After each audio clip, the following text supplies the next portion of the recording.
from the George McCoy at Warren Allen Sports Desk. A Sports Center update on 1080 The Fan.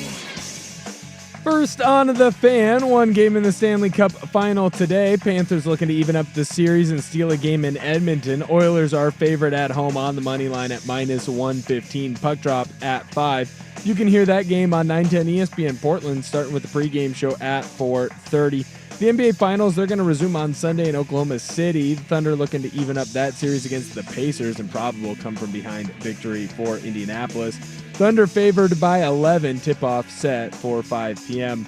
Super Regionals are getting underway today in college baseball. North Carolina just beat Arizona 18-2 in Game 1 of that Super Regional. Your Oregon State Beavers, they're looking to win 2 out of 3 games against the Florida State Seminoles if they want to advance to Omaha. Game 1 will get underway today in Corvallis at 3. More sports scores and stories in 30 minutes. I'm Will Ortner from the George McCoy at Warren Allen Sports Desk. Hurt and missing work. Insurance companies acting like jerks. Don't call your mom. Call George McCoy at warrenallen.com. It's back.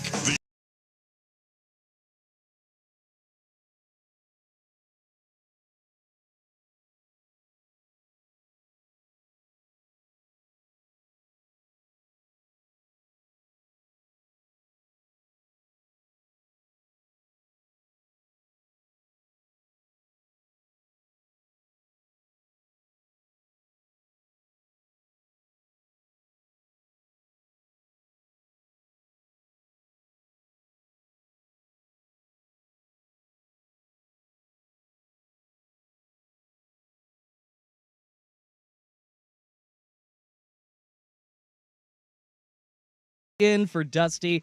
Happy to be a friend on the latest edition. For being a friend. That's right. Danny and friends here on Sports Radio 1080 The Fan. What's going on, guys? Good to see you. Good to be in. It's a beautiful day outside. Like, it's an allergy-killing beautiful day, but, like, I know you've been suffering all week with the allergies, Danny. What are we supposed to get have to today? 82? And then, like, 90 this weekend? Yeah, something like back-to-back 90s Sunday and Monday. which is good early morning golfing weather. I must say that. I went to the driving range last night, and I realized how washed I am from the heat.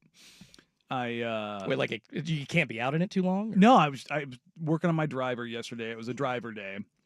And when you get a large bucket, you're getting anywhere between like 115, 125 balls. That's a lot of swings on a driver. And so I'm getting there. I'm probably like 3/4 of the way through the bucket. And I'm like, whew, man, I'm sweating. I look down at my glove, and it's just a sopping wet mess. And I'm like, my California ancestors would be ashamed of me right now. It's a whopping 80 degrees, and I am just drenching in sweat. And I was like, oh, my God, how the hell am I going to play golf on Sunday when it's 90 degrees? But I'm going to do it. So Do it. yeah, at some point during the show today, I will be booking a tee time. So if we come back from a break and I'm staring at my monitor, it's because I'm trying to lock in my tee time. I'm looking at either I've never played Heron Lakes, which is just down the street here from the studio. Well, not just down the street, but closer to me than Newburgh. It's either that or I'm just going to go, screw it, I'm going to play in my backyard and go play Chehalem. So ease of access is definitely it's a factor, especially on the weekends, I feel like. right? Well, no, on the weekends it's actually easier for me because I don't have to deal with as much traffic. All right. I get over to the east side. I play with my co-host on the TV side, Joe Simons. Yeah, used to work there. with Joe, actually. There you go. Yeah, over at another place. Over at another evil empire, yes, sir. I played Eastmoreland, Glendoveer, a couple others that are over there because those aren't my neck of the woods, and so it's like, even though I've been quote unquote playing for like a decade, I haven't really gone that many places, and so I'm trying to play more courses and kind of expand the game. And it doesn't have to be like I don't have to go to like Pumpkin Ridge, you know. You don't have to go to the nicest places. Like I want to go check out the hole in the walls. I want to go play, a crappy course here or there for $25 or a really nice course for $26 at Charbonneau.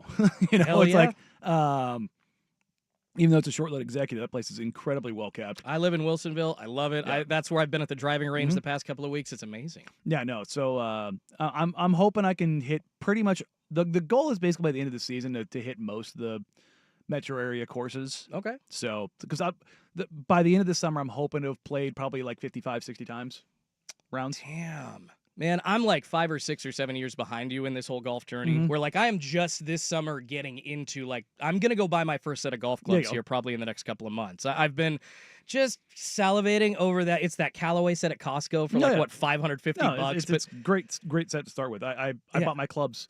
The clubs I play with are like the last generation Pings. They're the i5s, I think is what they call them, or G5s. See, that's all over my It's head. just a model, but Okay, they're really nice clubs. They're 10 years old, and I probably after this season I will probably go get another set of clubs, just to catch up with the technology and stuff like that. But this is really my first year of like really playing consistently. I've already played 9 or 10 rounds this year. I've been to the driving range probably about 15 times. This is all in the past 60 days. So Damn, I've only gone 3. I'm proud of you. yeah, no, I bought the big what is it, the 20 bucket punch card for the driving range. Oh, so you're that ready. It's so like I'm like I've already invested in it. Like and again, it's a mile. Chehallem's a mile from my house, so I just pop over there and get on the range there. And one of these days, I'm actually going to play before the show, which would require me getting up early, which would require me going to bed early. I got to pull an Isaac Robb. Yeah, his time slot is perfect for that because he can get up at like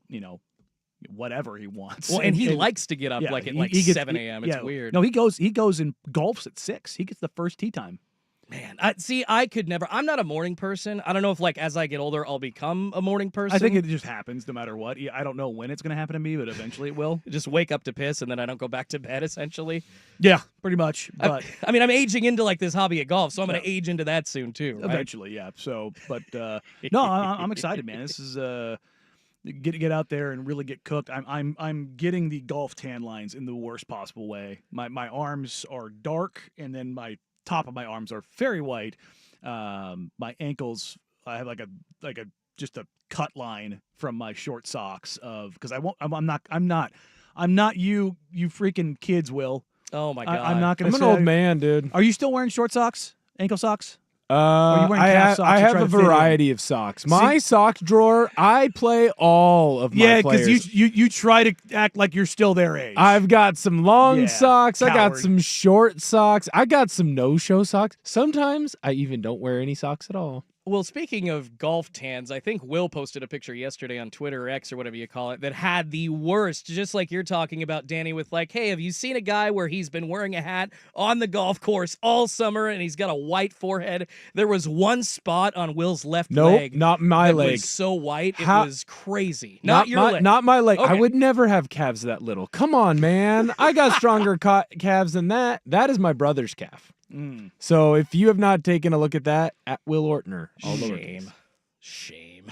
I mean, it takes me, I don't look it. I'm Native American, so once I do actually get some sun, I will turn very, very tan. Like if I get out, by July, here the next couple of weeks, I will be pretty ready to go for the rest of the summer without getting burned. But like I have done that to myself several times. I did that in Hawaii. Just did my honeymoon a month ago. Came back and my feet were very, very like it was just like red on the toes and then white in the middle part. Has that ever happened to you where you get like the one burn because of the shoes or the type of clothing you're wearing? No, It's just like, because I had a buddy who, when we were in Mexico, we used to go to Mexico every year for spring break and then a bunch of time there in the summer.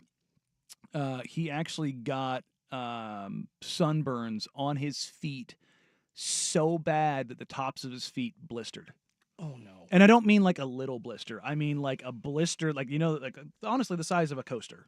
The tops of his feet had coaster-sized blisters. About as close to a 3rd degree burn as a 2nd degree burn could be, is what it sounds like. And you get the sun poisoning and all that kind of stuff. Like he literally could not walk for like 2 weeks. It was brutal. And so you will never, ever, ever, ever catch me with my feet uncovered in the sun. Ever.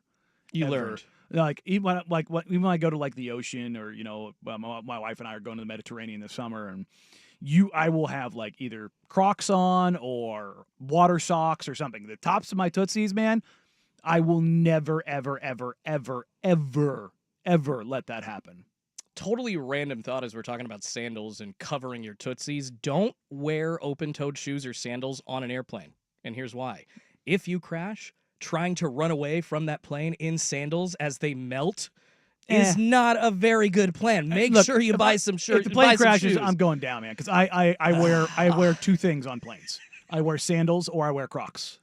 I do not wear shoes. You're anti this rule then? No, Okay. no, 100%. Like a former pilot says, like, hey, here's how to protect yourself in this scenario. Nope. If the plane goes down, I'm crossing myself, whatever, putting my head between my legs, kissing my ass goodbye. If we live, we live. If we don't, we don't. We are not blaming it on the Crocs and the sandals because nope, I'm flying comfortable. And people are like, oh my God, you go bare feet through the airport? I'm like, yeah, dog. I've got freaking 5,000 hours on aircraft. I'm going to be comfortable. I wear the literal same thing every time I fly. I mean, it's not about like smell or anything. I trust you to shower. There are other people that actually Ron White made this joke a long time ago, and it's perfect that you should have when you go to the airport and you choose your seat, like or you're doing that online. They should have like a little bio of every single person that's in that seat. You know how often you shower, whether or not you brush your teeth, what kind of foods you like to eat, so you can pick and choose maybe who you're sitting around or But like it's just. I don't know. It's not necessarily like the open-toed thing that makes me nervous. It's just... It freaks some people out, but I'm just like, dude, just get over it, man. Like, my feet don't stink. We're fine here. Let's just keep this thing moving. But I do the same thing on every flight. It's basketball shorts, T-shirt, hoodie, hat, sunglasses. If I'm going somewhere where it's colder, then I'll like a baggy pair of sweats and I'll kind of pull them up to the knees, kind of a deal. Just because the plane always gets a little bit warmer. But like if I'm flying to Vegas, it is... I'm prepared to step off the plane into the oven and be totally fine. I want to be comfortable on the plane. Every time I see somebody, man or woman, like dressed to the nines on a plane, I'm just like, no, I agree with you. Get wherever you're gonna go and then change because you never look good getting off a plane. No, you look ruffled, all your nice clothing, and you're wearing a $900 suit, that's going to get folded the hell up. You're going to look terrible. $900, $9,000. It doesn't matter. If you're stuck in the freaking germ tube for a number of hours, like I've been on cross-Atlantic and trans-Pacific and transatlantic flights where people are wearing the most obscene clothes. And I mean obscene, like multiple layered suits. And that's like, weird. Get wherever you're going, go to your hotel and change. Like, you're gonna no matter how comfortable the plane is. I've done the first class thing. Like you're gonna be sweaty and nasty and sticky. Your hair's gonna be matted. Your skin's gonna be oily. Like it's just, no matter what you do, there's no getting out of this. And it's so that the whole idea of like dressing up for a flight like it's the 1960s and like this is like the thing that you do. You put on a suit and tie to fly. It's like no. It actually wasn't that great back then. It looked great when you look at the videos. Oh yeah, no. I mean the planes were terrifying. No, it was loud. Yeah, it was way scarier than it was now. No way. You hit turbulence back then. You're like, oh god, this plane might fall. Yes. Like, no. Puff your cigarette harder. Yeah, no. I want no part of that whatsoever. None. Just I'm an aviation nut, so the open-toed shoes mentioned got me right into aviation. All right, that's our opening segment. We should actually spend some time, though, maybe talking a bit of sports, because despite the time of year, I know, Danny, it's kind of weird, like that point where NBA Finals, Stanley Cup Final, other than that, there's maybe a couple of great golf tournaments and baseball happening, but it's actually a lot busier. We've got some local news notes, some national news notes coming in that have local angles that we've got to dive into. So coming up, there is a trade proposal that is involving the Portland Trailblazers thrown out there in the last couple of days. It's a doozy in a good way. Wanted to get into that. We'll also walk you through one of the weirdest agreements I've ever heard of to sell a sports franchise. And no, this isn't the Portland Trailblazers yet. We're not breaking any crazy news or anything. You'd hear that out of Danny's mouth, not mine, too, because you're way more involved in that than me. So yeah, no, this time of the year, we're less than 3 weeks out now from the NBA draft. Yeah. This is when things are going to start to heat up, both in the workout capacity, both locally and for every other team. It's getting things done. It sounds like we're probably going to get some news on Giannis probably in the next couple of days. Ooh. And then I was hoping that would drop today, selfishly. Yeah, I had heard that we might hear by the end of the week, but it's probably going to go into the weekend. The way everybody's talking, it definitely sounds like it's probably going to happen. But once that domino falls, I've been talking to folks really over the last 48 hours. Everyone expects a ton of movement in the NBA over the next couple of weeks as we get into the NBA draft. So buckle up. Should be fun. Ooh, yeah. Well, buckle up. Let's start with the NBA, actually. We got to unpack game one of the NBA Finals after the Pacers shocked the freaking world. Another comeback. Another one. They win over Oklahoma City last night. Game one. What a shocker. Danny and Schulte edition of Danny and Friends on Sports Radio 1080 The Fan. It's back.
but y'all, that was the stuff that dreams were made of last night. Like the scenario that y'all dream of running through your mind as a kid, playing hoops in the driveway. Game 1, NBA Finals, down by 1 with the ball in your hands, a couple of seconds left on the clock, and then you sink a perfect shot to win the game.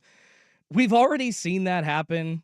What, 3 times now with Tyrese Halliburton? 4. In 4 coming into this, 4 and now in this playoffs alone, he is having one of the most unprecedented runs of any player we've ever seen in NBA playoff history.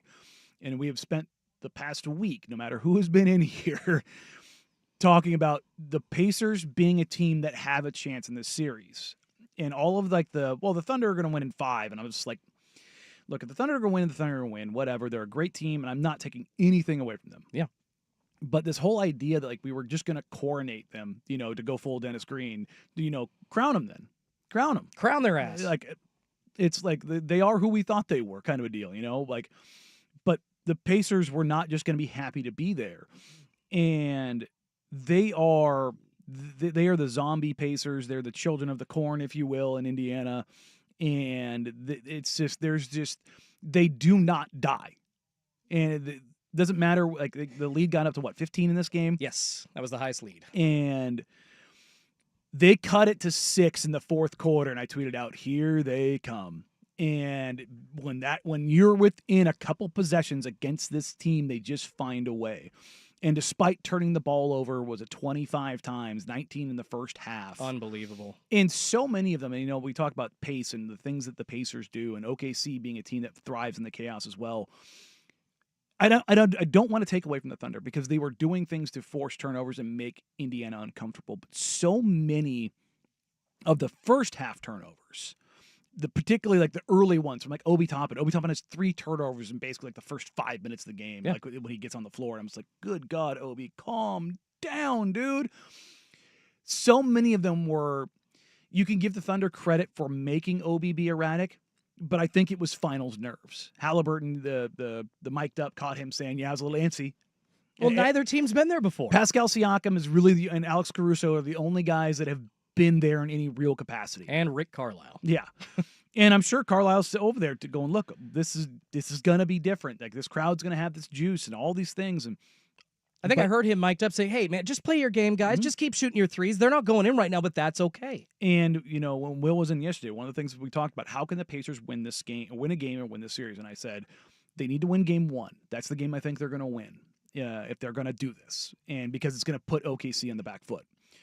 And a way that they do that is capitalizing on the thing the Thunder want to, not that they want to give up, but the thing that they're giving up by how they play defense. They pack the paint and they try to really limit drives and they limit good shots at the rim, but they're allowing more corner threes than any team in the NBA in the playoffs. Yeah. The Pacers were 7 of 9 on corner threes in the second half. They found the thing that they want to do, that they can get to. Obviously, you had some incredible shot making from Nembhard. Miles Turner banks in a 3. Hallie hits the 19-foot pull up, with 0.3 seconds. That's the insane thing about this game. This basketball game is 48 minutes long. For 47 minutes, 59.7 seconds, the Oklahoma City Thunder led the game. The Pacers led the game for 0.3 seconds. It's all they needed, but it's just unbelievable to actually, they had that game, the Thunder did in a Ziploc bag for 3.5 quarters, essentially. I mean, it wasn't a huge lead, but they never ran away, which is what the Thunder have done to teams. They just, once they get that lead, it's 10, it's 12, it's 15, it's 20, it's 25, and oh, this is over. With the Pacers, that's just not the case. They just find a way, and, we talk about all these turnovers, and watching that game, I'm sitting there, going, they're forcing turnovers. They're not scoring because there's so many dead ball turnovers. And it's not, you're able to get back, set your defense. And for all the talk about how good Oklahoma City Thunder's defense is, and it is very good, not enough people were talking about how good the Pacers have been playing defense. Yeah. The Pacers defensively last night, you take a look at what they were able to do. You just kind of go quarter by quarter. Yeah, it's a 29-20 first quarter, but you had, how many turnovers did they have in the first quarter? Was it 14? It was, I believe, 13 or 14, and then, 5 or 6 more, 19 total in the The next half. quarter, 28-25. The next quarter, 31-28. The next quarter, 35-25. You know what the Thunder did not have one of? A single 30-point quarter. The number 3 offense in the NBA. And we talked about this all week, and it's how good the Thunder are. But there's really only one guy for the Thunder who can get and create a shot every single time down the floor, and that's SGA. And he's very good at it. And people are kind of being critical, I think, of him tonight, from last night, from taking too many shots. I mean, I feel like that was kind of all Oklahoma City had was SGA getting those looks. The Pacers were going to say, we're not going to let the other guys. And that was the discussion we had yesterday. Which version do the Pacers go with? Do they force SGA to be the entirety of the offense and let him get 38 on 30 shots? Like from just a math perspective, everybody's like, oh, that's too many shots. It's like 38 on 30 shots is fine. Like, do you want better? Sure. But you're averaging more than a point per possession on a shot. That's okay. Like, it's not great, but that's okay when you're talking about a volume guy.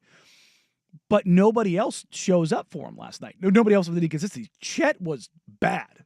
I mean, he only played 23 minutes. And actually, really quickly, Mark Daigneault only using him 23 minutes. Isaiah Hartenstein, not that much more than him, or possibly even a little bit less. Like, it makes me wonder why you didn't interchange two of your best weapons, especially on the defensive end. Was it because you have that comfortable enough lead to where you don't think you have to make a difference or a change to make a difference on what's happening in the court? That was the other thing we kind of talked about this week, was traditionally, as the playoffs go on, teams get bigger. They play bigger lineups. The Thunder kind of buck that trend and they play smaller. Now they came in with the first adjustment before the game even starts. Cason Wallace gets the start. So okay, that's how they're gonna go about this. Wallace is a hell of a defender. He's probably a better, more consistent offensive option than Caruso. I would have if I'm OKC and I'm Mark Daigneault, I'm probably looking at trying to get Caruso's minutes up more in game 2 because he just does stuff. Even if the quote unquote the shooting isn't there, I'd probably want Caruso on the floor a little bit more just because he's just better than Cason. That's the period, point blank. And would you have made that adjustment game 2? Or if like something didn't work and you didn't see what you wanted out of Caruso, like I feel like Daigneault made that switch a little too early. You responded to the Pacers before you even played them, essentially. I think that's kind of what the Thunder have done, though. That's kind of who they are. They play all these lineups. What was really interesting is you take a look at how many guys played. I mean, you got 5 starters, you got 6 guys off the bench. Now, Kenrich Williams only played the one possession, but so you just say 5. So they went 10 deep. Meanwhile, the Pacers go 10 deep in an NBA Finals in game 1. Both coaches threw a lot against the wall, and I thought that was really interesting because both these coaches are guys who make pretty quick adjustments, but typically you don't see this kind of thing in the NBA Finals. So which direction does this go? How much, as much as everybody's talking today about, well, if the Thunder just do this, and this, and I'm like, what happens if the Pacers take care of the ball? Is this even a game? Do the Pacers run them out of the building if they take care of the ball? I mean, nobody's taking care of the ball, though, against Oklahoma City. But are you going to turn it over 25 times? This is a team that does not turn the ball over. And you can say, yes, Oklahoma City is great at doing that and turning a team over. Let's say the Pacers go out there and they have a 12 turnover game because the big difference last night, 82 shots to 98 shots. You're plus 16 in total field goal attempts. You are plus 3 in free throw attempts, 24 to 21. The only place that the Pacers had the advantage is in three-point shooting, and boy, was it huge. 11 of 30 for the Thunder, 18 of 39. So when the Pacers weren't turning the ball over, they were busy shooting 48, 46, 70. Meanwhile, the Thunder, even with all those additional possessions, shoot under 40% from the field, under 37% from the three-point line with lesser volume, but being more efficient at the free throw line. So if you give the Pacers back 10 possessions here, and you continue the way they were shooting, this game's a blowout. So as much as everybody's sitting there like, oh, if you're OKC, you've got to be like, you're not happy with the loss, but you just go, hey, look, we just got to capitalize on those points off turnovers. You flip that on its head, though. What if you aren't able to turn them over? What if the Pacers now have the jitters out of the way, and the Pacers are the team that are going out there, and their defense is dictating terms, and they're making making somebody else other than SGA beat them, and they're like, fine, we're going to live with that. So that's the mark of, coming into this, like, oh, it's small markets and all this, and it's the Thunder are going to win and blah, blah, blah, blah, blah. And it's like, instead you got some of the best basketball. It was one of the best NBA Finals games I've ever seen. Oh, yeah, that was hands down. I mean, I could not get my jaw off the floor after that final shot by Halliburton. I was just like, that did not just happen for a fifth time again. Like, this is why I watch sports. My wife and I, man, it is so much fun just to watch a team or a game with two teams you don't have a rooting interest for, really, because you really get to enjoy the feel and the vibe of what happened last night. And none of us expected that. And I don't know, it was a pretty broken performance, I would say, by Tyrese Halliburton to that point. Pascal Siakam actually led the Pacers in points with 19. Talked about Obi Toppin hitting some of those threes, 17 total points, 5 3-pointers, and a couple of those corner threes. Yeah, that made the difference for the Pacers. But I will say, Miles Turner had 15, by the way. Halliburton and Nembhard each had 14. Halliburton did hit a couple of threes in the first half that seemed to keep the Pacers just right there. Yeah, like they were down by 10. That's what they do. Yeah, and then, okay, they're down by 7. It's okay. And they just kind of kept the Oklahoma City Thunder from being able to stretch that lead out. And Danny, I want to continue to talk about that, but more so talk about the impact that Rick Carlisle had on the game and examine what both teams are going to do going forward to try to make any adjustments. Have a lot of questions about that crazy NBA Finals game. Also going to talk about what Adam Silver said on NBA expansion before the NBA Finals started last night. So we'll get to both of those things coming up in the rest of the 12 o'clock hour. But first, here's Will with SportsCenter. Now, from the George McCoy at Warren Allen Sports Desk, a SportsCenter update on 1080 The Fan. First on The Fan, Super Regionals are getting underway today in college baseball. The Oregon State Beavers, they need to win 2 of 3 games against the Florida State Seminoles to advance to Omaha. Game 1 will be underway in Corvallis at 3 today.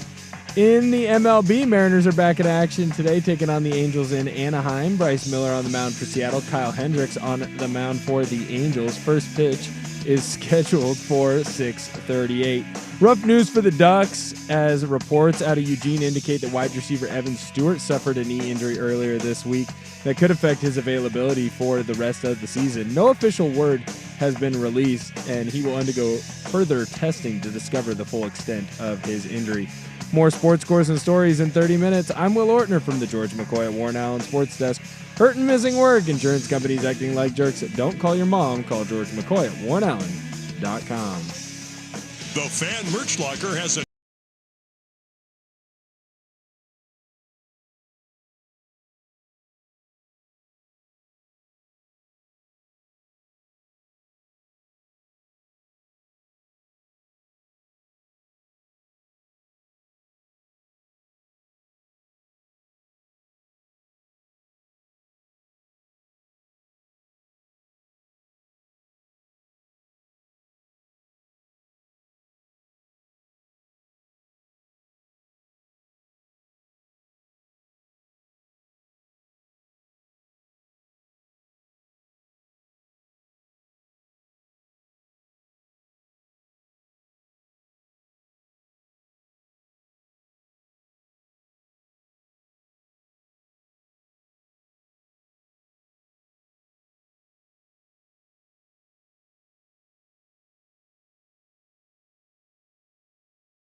Little selfish mention here. Diehard Mariners fans freaking out on Twitter about the Oklahoma City Thunder's loss. It's pretty funny. We have nothing else to lean on, so it's nice to see something to be happy about because, wow, Danny, that game last night, game 1, NBA Finals, 111-110 win for the Pacers over the Oklahoma City Thunder.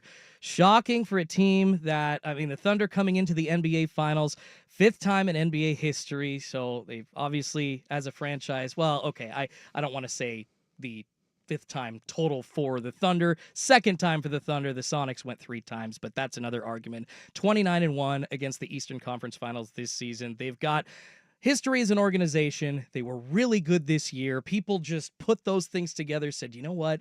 This rebuild, this record on against the East and overall with 68 wins, that's supposed to equal domination coming into the NBA Finals this year. But the Pacers, man, pattern to late game comebacks. Is this the way that it's going to go? Like for the Pacers, is this all they're going to need to do to win the NBA Finals and knock any thought about the Thunder's eliteness out of our minds? I mean, a month ago, we were talking about like are the Pacers a team of destiny because the shots that they hit first against the Bucks and then the Cavs, and it was like it just kept happening and it's really when I really started to buy into what the Pacers were doing. Like I thought they were a good team, and I thought they would upset the Bucks in the first round, but it was like, okay, what else can they do? And then they've gotten better, and they've leaned even more into their identity, and there's something to be made for the continuity of the team and the way that it's been built and optimizing every guy that they have, and Rick Carlisle pushing all the right buttons. And we've talked about this a ton over the last couple of weeks. And just if Rick Carlisle and the Pacers can win this series, where Rick Carlisle falls among coaches in NBA history. We've one of 4 coaches to win a title with 2 different organizations, 2 entirely different teams, taking on teams that, everybody thought were just going to steamroll them, with the 2011 Mavericks. And you look at the path that the Mavericks took and who they beat to get to that. They they take care of the Blazers in 2011, Brandon Roy's last game, kind of a situation. They go through just a absolute gauntlet to get the NBA Finals, and they take on the first version of the Heatles. And, you've got Dirk having one of the best playoff runs we've ever seen. And then, you've got a team that's very veteran, very old. It's Jason Kidd, it's Jason Terry, it's Dirk, it's just a bunch of Tyson Chandler, just a bunch of older dudes. Yeah. Whereas you look at this Pacers team now, it's incredibly young. And now everybody talks about how young OKC is. You look at this Pacers team, the 2 old guy or 3 old guys on the team is the guy that the Pacers have tried to basically trade for a decade, Miles Turner, who had a massive shot last night, banking in that 3. I was so glad, by the way, that the Pacers were able to hit that shot and to have that opportunity, because I don't know how the hell Rick Carlisle calls for a review where Pascal Siakam clearly has a guy land on him and knock him out of bounds. You think that was a foul? Oh, God, yes. I did not. I did not think that was a foul. I 100% thought it was a foul. It's the playoffs. You're both diving for the ball. It's incidental contact. There was not. It's either malicious or incidental, right? It's like that line between the two. For me, when you're talking about any call in the NBA, is an advantage gained? I personally didn't think so. I saw both people going for the ball. I understand what you're saying about them hitting each. Like, he got hit hard, but the ball's flying out of bounds. Did they really gain an advantage, either one of them, by going for the ball in the way that they did? I did not think so. If they both hit the ground in the middle of the court, there's nothing to call there. But there's an advantage game because the Thunder gain advantage there because they get the ball because of the force of the contact knocking Siakam out. That's how I always look at that kind of stuff. But I'm glad that didn't end up becoming a point of discussion. You're right. It's the night before in the Stanley Cup Finals, we get a penalty from Nosek, who just flips the puck over the boards when he's not under pressure. The puck's just bobbling up on him. He's just trying to fire it down the boards off the glass and get it changed because he's been on the ice for 2 minutes at this point in time. He's just tired.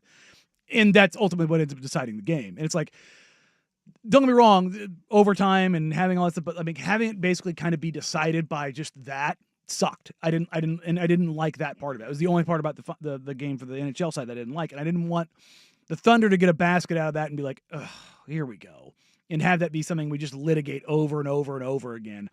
But you take a look at all the different things that we saw last night. Yes, Tyrese Halliburton's going to get the credit and the love, and he deserves it for hitting an incredible, 19-foot pull-up in single coverage. And I was listening to the Hoop Collective this morning Brian Windhorst has Amon Shumpert on the podcast throughout the finals. Love those guys. And Shump was great where he Wendy goes, I really thought that the Thunder should have trapped there. And Shump's like, nah, man, that's NBA right there. They went head up, they went 1-on-1.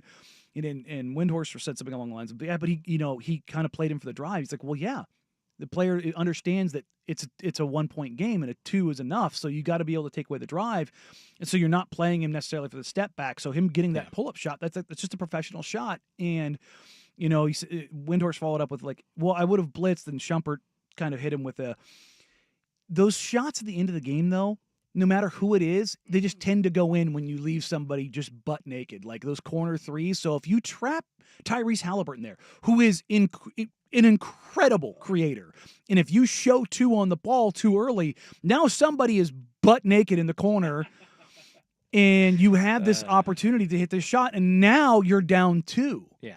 And it puts you, and now you're down 2 with 0.3 seconds or whatever to go. So, look, I applaud actually both coaches for playing it the way they did down the stretch and letting the guys kind of decide it and not, forcing somebody else to do it. It's like, that's what you dream about as your kid, whether you're the offensive player or the defensive player. I'm head up on this guy with the game on the line in the NBA Finals, and you count it down, and it's man on man. And I thought that was just a really, really cool thing to see. But roll it back, you've got Nembhard, who, the Thunder did an incredible job of face guarding Hallie early on. And Hallie, I think sometimes people give him the same kind of treatment, not necessarily the same because they're different levels of stars. Yeah. But LeBron early in his career got killed for giving up the ball in big moments because it was the right thing to do. Yeah. Well, Hallie's getting face guarded, and they're showing 2 a little early, or they're loading up on his side, so he gets off the ball and lets Nembhard cook. Nembhard just puts him in a blender. Hezzy, tween, step back, pull up 3, and you're just like, damn, okay, that's a big time shot, buddy. He's also getting the defensive task of picking up SGA on the other end. SGA got to his spot, 8-foot pull up, has a look. It isn't there. Yeah. And it's like the little moments that showed up. And Nembhard comes down the floor after hitting that first pull up 3, and he's feeling himself probably a little too much. Leaves it off the front rim, but you've got Siakam there to clean it up and get the putback and have that opportunity. But like you saw the others, this is not new for the Pacers. It is always the others. It's a TJ McConnell. It's a Ben Mathurin. It's a Neesmith going 8 of 9 for 3 in a game. It's a Nembhard. It's an Obi Toppin. It's an Obi Toppin. Yeah. Like, we talk about depth in the NBA, and people are like, well, the Knicks should have played more guys. No, it didn't. Wasn't. They didn't matter. have the guys anyway. Not that like the Pacers guys were better and deeper. Exactly. Like that's the Knicks roster is front loaded, where the Pacers is more egalitarian. Do I want Landry Shamet, or do I want like Obi Toppin off the bench, or even TJ McConnell? Frankly, I think I'd take TJ McConnell. I would. Yeah. TJ's a dude, man. Yeah. Like just take a look at this Pacers roster in the way they go about things, and they have the utmost trust in basically damn near everyone. And it's not fake, it's not forced. You can just see it in how they play. And it's not just in this series. It's been in every freaking series that guys are empowered to do what they need to do when they need to do it. Yeah. And it just hasn't bit them because it's part of their ethos. You talk about the adjustment that Rick Carlisle made, actually one of the 2 big decisions I think that he made in the second half that impacted the game. And I wanted to ask you about the second one, Danny. Obviously, the first one, putting Aaron Neesmith on the ball, allowing Tyrese to play off the ball a little bit, made a huge difference for the rest of that game. But listen to what Rick Carlisle said at the end of the game about the adjustments he had for his team at halftime. There were different areas. I mean, they were getting to the rim a lot in the first half. The turnovers were the first thing that we talked about. It seemed like we were doing a good job on the boards, but they had 20 more shots than we did in the first half. And so that was really fool's gold too. And so, look, it was just, hit the reset button. Let's go whistle to whistle in the third quarter, try to chip away at it and try to hang in. I mean, I think the dude's a genius. As you said, Danny, he's already done this in the NBA Finals. If he does do this again, he will. I think I heard the point by Andrew Nemec that he will go up on the Mount Rushmore of head coaches in NBA in history. the modern era, Yeah. there's certainly a case to be made. Like, again, there are 4 coaches in NBA history who have taken multiple franchises to the NBA Finals and won. It is a short list because, and again, I've belabored this point so many times. Coaching matters in the NBA, particularly at this level. When you're talking about the NBA Finals, that you will never hear an argument from me about. like making the right adjustments at the right time in the most packed moments, like that matters. Yeah. But so much of it is getting buy-in and being a people person, which Carlisle struggled with in the last couple of years in Dallas. And from everybody I've talked to, is like he's softened. Like, don't get me wrong, he's still a red ass. Yeah. But he's softened up and he understands how to communicate with guys. And like, there's a trust between coach and player and coach that you're going to be empowered. You're going to be put in a position and you can go out there and you can make mistakes. Like Obi Toppin goes out there, he makes those mistakes. Carlisle pulls him like, hey, you need to simmer down a little bit.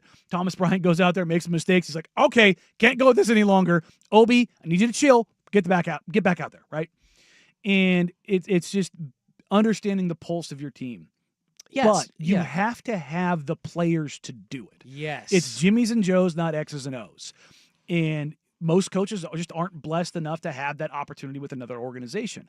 But you also have to give the coach credit for maximizing in those opportunities, which so far Rick Carlisle is continuing to do over and over again in these playoffs. Yeah, supporting cast matters. And really quickly to wrap it up, Danny, I have to ask you, what did you think about the decision? Everybody's been talking about it for Rick Carlisle not to call a timeout after that missed shot by SGA with, 8 seconds to go, because he saw that the defense was off balance. They're not ready. Right? I am a firm believer in not calling a timeout and letting a team sub and set their defense, especially when you've got Tyrese Halliburton, because that's what you pay him for. You gave him $270 million for that. That is what you pay that guy to do. You pay him to not only make and take great shots in big moments, but to find and make and take the best opportunity available, and that's what he did. Love it. All right. I have no arguments with what you just said. Just did 2 segments of NBA Finals talk. I wish we could do more, but there's a lot of other stuff we have to get to today. But Pacers shocked the world. 111-110 win over the Thunder. The professional money that came in as the Thunder were announced as 9-point favorites, I think immediately moved that line to 9.5. Man, all those bank accounts must be hurting today. And what's a minus 700 on the other side? Like, I don't know what the plus money was, but damn, all those people did really good. Plus 450. Oh, my God. Good for you.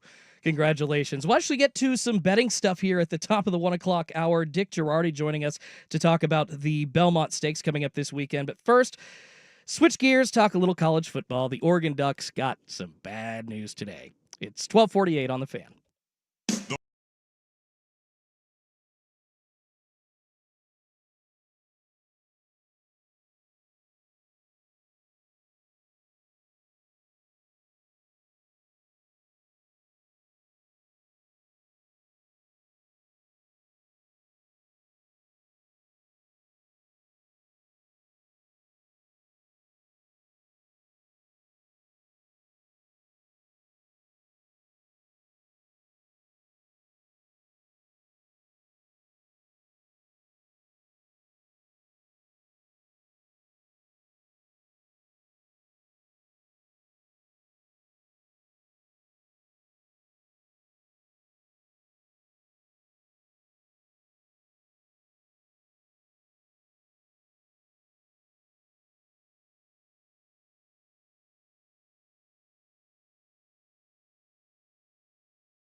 Friday, everybody, unless you're an Oregon Ducks football fan. This actually really sucks.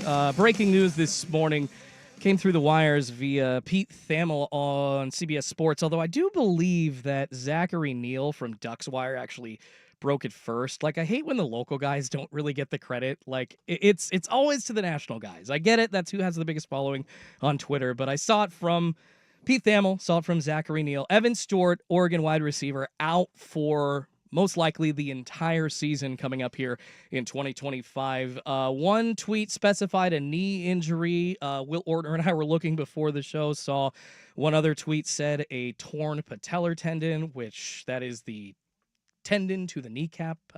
I've dislocated my kneecap, so I haven't torn the tendon, but like that S hurts, and I feel like it's not as easy to recover from as like an ACL injury, but Evan Stewart down for the year. That's a huge blow to Oregon's offense. Dan Lanning is essentially now with a new quarterback under center for them, and Dante Moore leaning on a 5-star recruit in like Decorian Moore and other guys to step up in the wake of Tez Johnson and Trayshawn Holden leaving. Evan Stewart was supposed to fill that hole in production, Danny, and I don't know. Me as a Ducks fan, it definitely nips at my craw a little bit today. It's like, that sucks. That's not good news. Look, I know people are going to think, oh, here's the anti-Duck guy, but this team, while they're loaded with stars in the sense of like recruiting stars, you're talking about a team that's turning over a quarterback situation where you went from quite literally the two most experienced quarterbacks in college football history. Yes, sir. Dylan Gabriel and Bo Nix have more games, more snaps than anybody else that's ever played the game. That is, to replace that already is a big ask. You're replacing 3 linemen on your offensive line. Your wide receiver room, you're looking at Evan Stewart kind of being that guy. Yes, you're getting Gary Bryant Jr. back, and he's been a part of the program for a long time. That's great. But the one guy that you're kind of relying on that side of the ball to be the guy that helps the changeover is Evan Stewart. And yes, you've got, the number 1 wide receiver in the country in Decorian Moore, like depending on which recruiting system you look at, he's one of the guys in this class. The best freshman wide receiver in the country last year went for 900 yards. Yeah. Which, again, is great. And we're going to be talking about him in the NFL very soon. But asking that guy to be your number 1 guy was never going to be on the table. That just doesn't. True freshmen, just as great as they can be when you have just an absolute freak, it's just not the same level as a guy. It's in year 2, year 3, year 4, whatever. It's a crapshoot. It went well at Alabama and Ohio State. It didn't go well, I think, at Texas A&M. Their freshman wide receiver recruit just didn't do well. And so you're changing over your quarterback. You're changing over most of your offensive line. You're changing over most of your wide receiver room. Like, so you just like as much talent as they have. I think the Ducks, their over-under line is 10.5 wins. I take them at 10. And people are like, oh, my God, how dare you? They were the Big Ten title winner, and, they were undefeated until the playoffs. Well, like, that's not the same team coming back. No. Like, it's like, well, Ohio State did this, and Alabama did this. It's like, you aren't them yet. And then that's okay. And you're probably going to be really good. I just said you're probably going to win 10 games. You're a really good team. You're winning 10 games in the second best or best conference, depending on how you look at it in college football. That's still a really good team. I mean, does that get you to the conference playoff or the conference championship and the college playoff? I don't know. Like Ohio State's wins? running back. Like, the great problem that Oregon had is they sent more players to the NFL this year than they've ever sent before. Yeah. But that also means you're replacing so many guys. And the same question is true of Ohio State. That's why so many people are looking at Penn State to be the Big Ten favorite. Because they're returning a crap ton of guys. Yeah. And they're returning their quarterback. Now, I'm not a Drew Aller guy, but they're one of the only big teams in the conference returning their quarterback, their running backs, their offensive line. Like they have more coming back and more stability. And now you're going to lose a guy that could really hurt you as far as being not necessarily the gap year guy, but the guy that transfers from the era that was very rich in talent and also experience into a much more experienced group. I'm not saying they can't win 11 games. They can't win 12 games. Just a likelihood because of the inexperience. The next time Dante Moore makes a throw in a game that matters will be the first time. You're right. UCLA's freshman year, not great for him. I mean, go look at the film. Like, it's like, oh, he looks really good at some points, and then at other points, I think looks like Dante's going to end up being a good quarterback. He'll be okay. He could end up being great. Yeah. But typically you gotta earn your stripes. You gotta get your bumps, and not having a guy to be able to fall back on, rely on, it does put them behind the 8 ball, so to speak. Yeah, it's once again putting a lot more pressure not only on Dante Moore, but the other guys like Justice Lowe. You mentioned Gary Bryant Jr., Jurion Dickey, obviously somebody that's coming back. I think you need to lean on Kenyon Sadiq a little bit more. He needs to kind of have that label of baby Brock Powers really come true and be that Swiss Army knife for the Oregon Ducks this year. Now, especially without Evan Moore. This just sucks. I don't really, I mean, I think we got to go. Like, we're up against the hour. I could continue to bitch about this, but I just don't think it's good for my mental health because that was a big blow. Honestly, I agree with you, Danny, that the Ducks probably now, at this point, are sitting around a 10-win projection just because of the new players they are installing everywhere. Their offense, yes, they have some guys coming back, but there's a lot of holes on their offensive line, and obviously now the wide receiver room just... totally different look. Brutal start to not even the year yet. Sucks. Them's the break. So much of we talk about it, whether it's basketball or football, luck. And a big part of luck is health. And, I hate seeing this for Evan Stewart. I was hoping, he'd be a guy that could come out there because he's a hell of a fun player to watch. Yeah. But, it's super unfortunate. Yeah, I'm a little scared this changes the ceiling for the Ducks, Danny. You're probably right. All right, coming up next, the Belmont Stakes happening this weekend. We're going to bring on longtime horse racing insider Dick Girardi to break it all down. It's a Danny and Schultz edition of Danny and Friends on 1080 The Fan. If you're considering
Now, from the George McCoy at Warren Allen Sports Desk, a Sports Center update on 1080 The Fan. First on the fan, one game in the Stanley Cup final today. Oilers looking to get a 2-0 lead over the Panthers at home in Edmonton. Right now, the Oilers are favored on the money line at -115. Puck drop at 5. You can hear that game here on 910 ESPN Portland, starting with the pregame show at 4:30. NBA Finals resumes on Sunday in Oklahoma City. Thunder looking to even that series up with the Pacers. Right now, the Thunder are favored by 11. Tip-off set for 5 p.m. More sports scores and stories in 30 minutes. I'm Will Ortner from the George McCoy at Warren Allen Sports Desk. Hurt and missing work? Insurance companies acting like jerks? Don't call your mom. Call George McCoy at warrenallen.com. It's The Fan on FM.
Friday, everybody. Hour number 2 here on a Danny and Schulte edition of Danny and Friends at Sports Radio 1080 The Fan, 99.5 HD2, the Odyssey app, YouTube, Twitch, wherever you can find us. We appreciate you checking in. Had a very packed first hour full of NBA talk, a little Ducks talk, but we got to switch gears to the Belmont Stakes this weekend. And joining us now is one of the most respected voices in horse racing, longtime journalist and handicapper. It's Dick Girardi, courtesy of BetOnline.ag.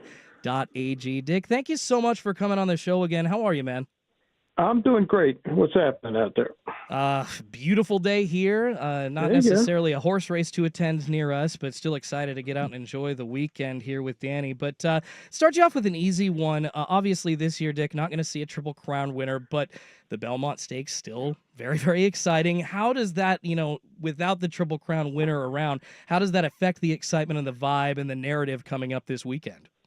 Yeah, the Belmont Stakes is two things. One, it's a really, really good race when there's no Triple Crown on the line, and then it's a gigantic event when there is. So, yeah, without that possibility this year, it's not quite the same. The good news is, like last year and next year, the races at Saratoga as Belmont Park, where it's normally run, is undergoing renovation. So that's exciting. I mean, Saratoga is a great place. It's in upstate New York. People love it. It's a summer place. It's the oldest sporting venue and the continuous sporting venue in the U.S. So from that standpoint, it's just cool where it's going to be held tomorrow.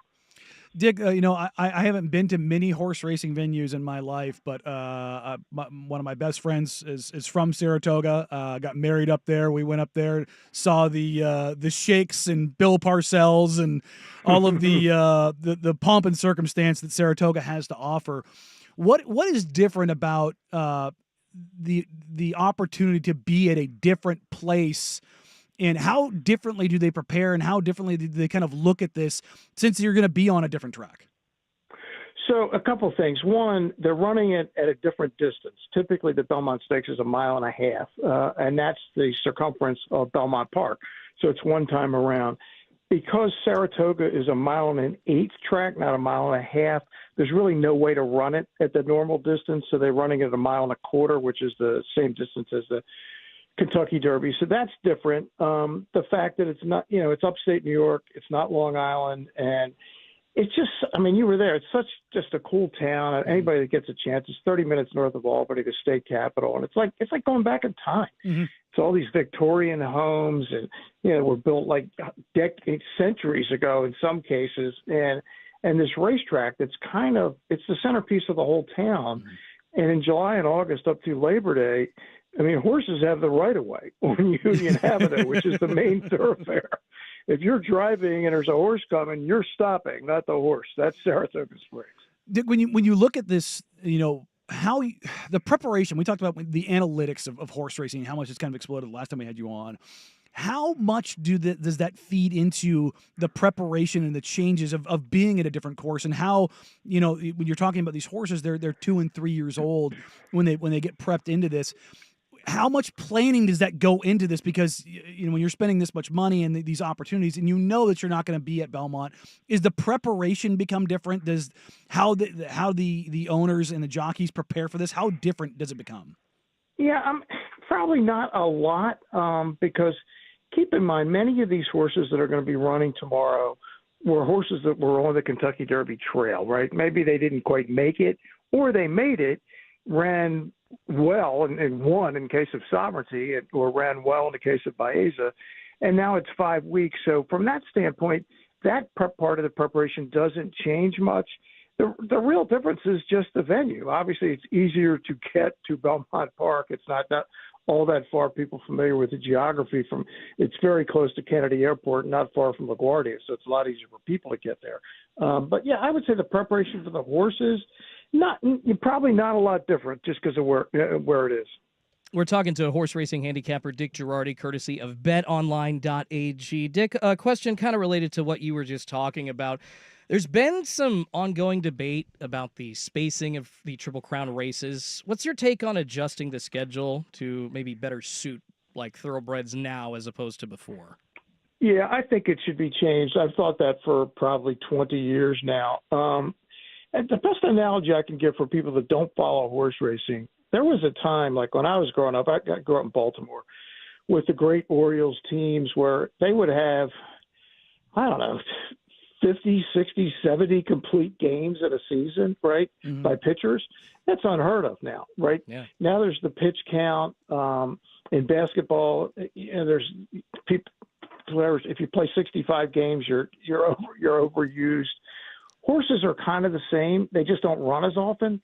The only time at the top scale of the sport that horses are asked to run 2 weeks and then 3 weeks is in the biggest event in the sport.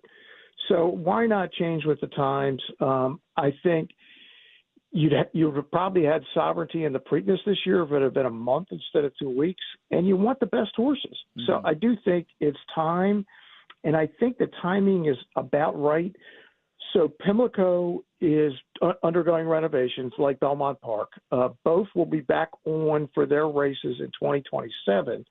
That might be the time where we see, say, the Preakness go 4 weeks after the Derby, and then the Belmont 4 weeks after that. What's kind of held it up is the racetracks and the television networks, but the networks, whichever one ends up at the Preakness and their deal with NBC runs out after next year, I think they're going to clearly want to renegotiate to find a way to get 4 weeks so they can get the Derby winner, right? The Preakness is not as big a TV deal without the Derby winner. And same with the Belmont. It's not as big a deal without a chance at the Triple Crown.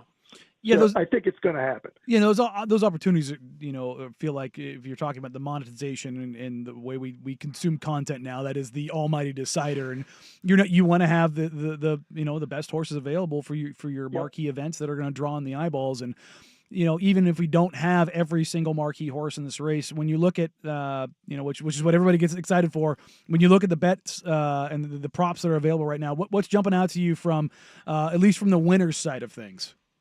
So, yeah, a couple of things. My favorite props at Bet Online for tomorrow's Belmont are these two. Over under on gate number, meaning, is it 1, 2, 3, 4, 5, 6, 7, or 8?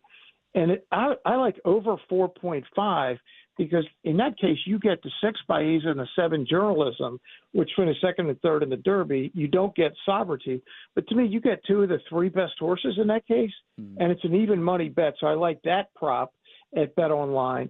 And here's a fun one. The winning jockey's name ending in Z. So you get the one horse, Hill Road with Irad Ortiz. You get the 4 Uncaged with Luis Saez, and you get the 5 Crudo with John Velasquez. And you also get 6-1 if any one of those 3 win. Now, I don't particularly like any of them, but you're talking about 3 out of 8 in the field, and they're giving you plus 600. So that's another prop to consider at Bet Online, which has great odds and all the props for the Belmont for tomorrow. On that line, as far as props go, you can know nothing about horses. But if you're watching and you see a horse poop on the track, you go, will a Belmont runner poop on the track on TV? Yes, minus 180. No, plus 140. That feels like the kind of bet that it does not matter who you are. You can get behind one way or the other. And you know what? It's been the one bet through the first two races of Triple Crown that you cashed on both. If you went yes, it's been the one so predictable fantastic. thing. And they actually changed the odds. It was a pick'em bet, but because it's happened twice, and once in the Derby, once in the Preakness, now you got to lay 180. But yeah, I call it the poop prop. No, it's absolutely perfect. It's the kind of bet you could absolutely know nothing about horses whatsoever and be like, yep, horse poop though, we got that. It's those prop bets like during the Super Bowl that brings the fair weather sports fan. And people that did not know that this was going on are now going to jump on this opportunity. I'm going to go yes to drop a deuce. Are you kidding me? Yeah. Right. My favorite is the guy who bets all his money on the length of the Star Spangled Banner. I mean, come on. Are you nuts? Actually, you know what, Dick, we're in the trust tree here. I don't bet all my money, but that is a bet that I place because I love it. I'm a singer. So what I do is I will go to try to find recordings of the artist doing it before. Oh, I love that. So no, I literally put high level research, or at least what I consider to be high level research into that bet, and I'll throw a 50 spot on that. I will. And how have you done historically on this bet? I would say probably 50-50 on it. I think it's been like I'm like down the middle. I'd have to go check exactly, but I've done 4 big bets on it, and I'm pretty sure I cashed 2 and I lost 2. Yeah, no, I love the research, and it's similar to this. So there's an over-under on the time tomorrow, 2 minutes, 2 seconds. Yeah. So the research there is watch the early races tomorrow on the dirt and get a sense of how fast or slow the racing surface is. Then that's the time to make your bet, because there was a year at the Derby where it was 202 and they were setting track records early in the day. It was obvious they were going to go under 202. I had a couple of friends that we all cashed on that one. Oh, heck yeah. Love it. I love the inside tip. All right, to wrap up with you, Dick, are we looking at journalism maintaining his momentum coming into the Belmont Stakes? What's your prediction? Could it be journalism again, or will another contender surprise us? Yeah, look, I've liked him in the first 2. I have no reason to jump off. I mean, everybody saw the Preakness. He couldn't win, but yet he did. You don't see horses cut their momentum, stop a walk almost, and then come closing like he did. But it's a cool race, right? You got the Derby winner, Sovereignty. You got the Preakness winner, Journalism, the Derby third, and Baeza. So it's the closest thing you can get to having a really good Belmont Stakes without a Triple Crown on the line. So, yeah, it's going to be fun. It's going to give us a line on the second half of the year. And if Journalism or Sovereignty wins, then they'll have a huge leg up on being named a 3-year-old champ at the end of the year.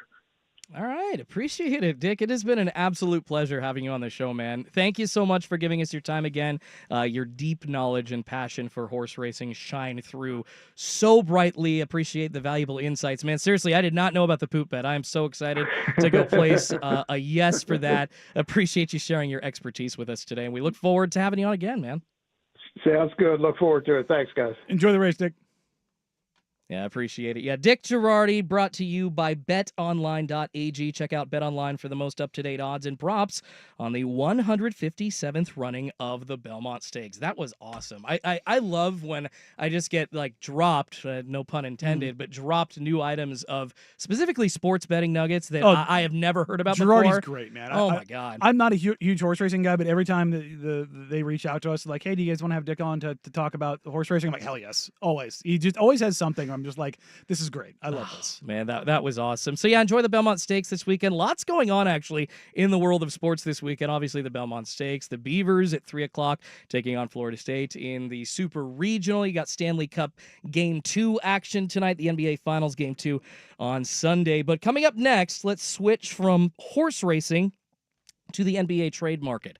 There's a rumor, and I absolutely love this. There's a rumor that the Blazers could be going after a player that I have coveted for freaking years. I don't think Danny likes the idea, but I do. I'll tell you who that is coming up next on a Danny and Friends on Sports Radio 1080 The Fan.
The edition of Danny and Friends here on a Friday on the Fan. I love this song. I don't know if you put this in yourself, Will, but I appreciate it.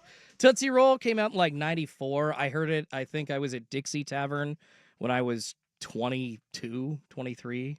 So what are we talking, like 13, 14 years ago? God, I'm old.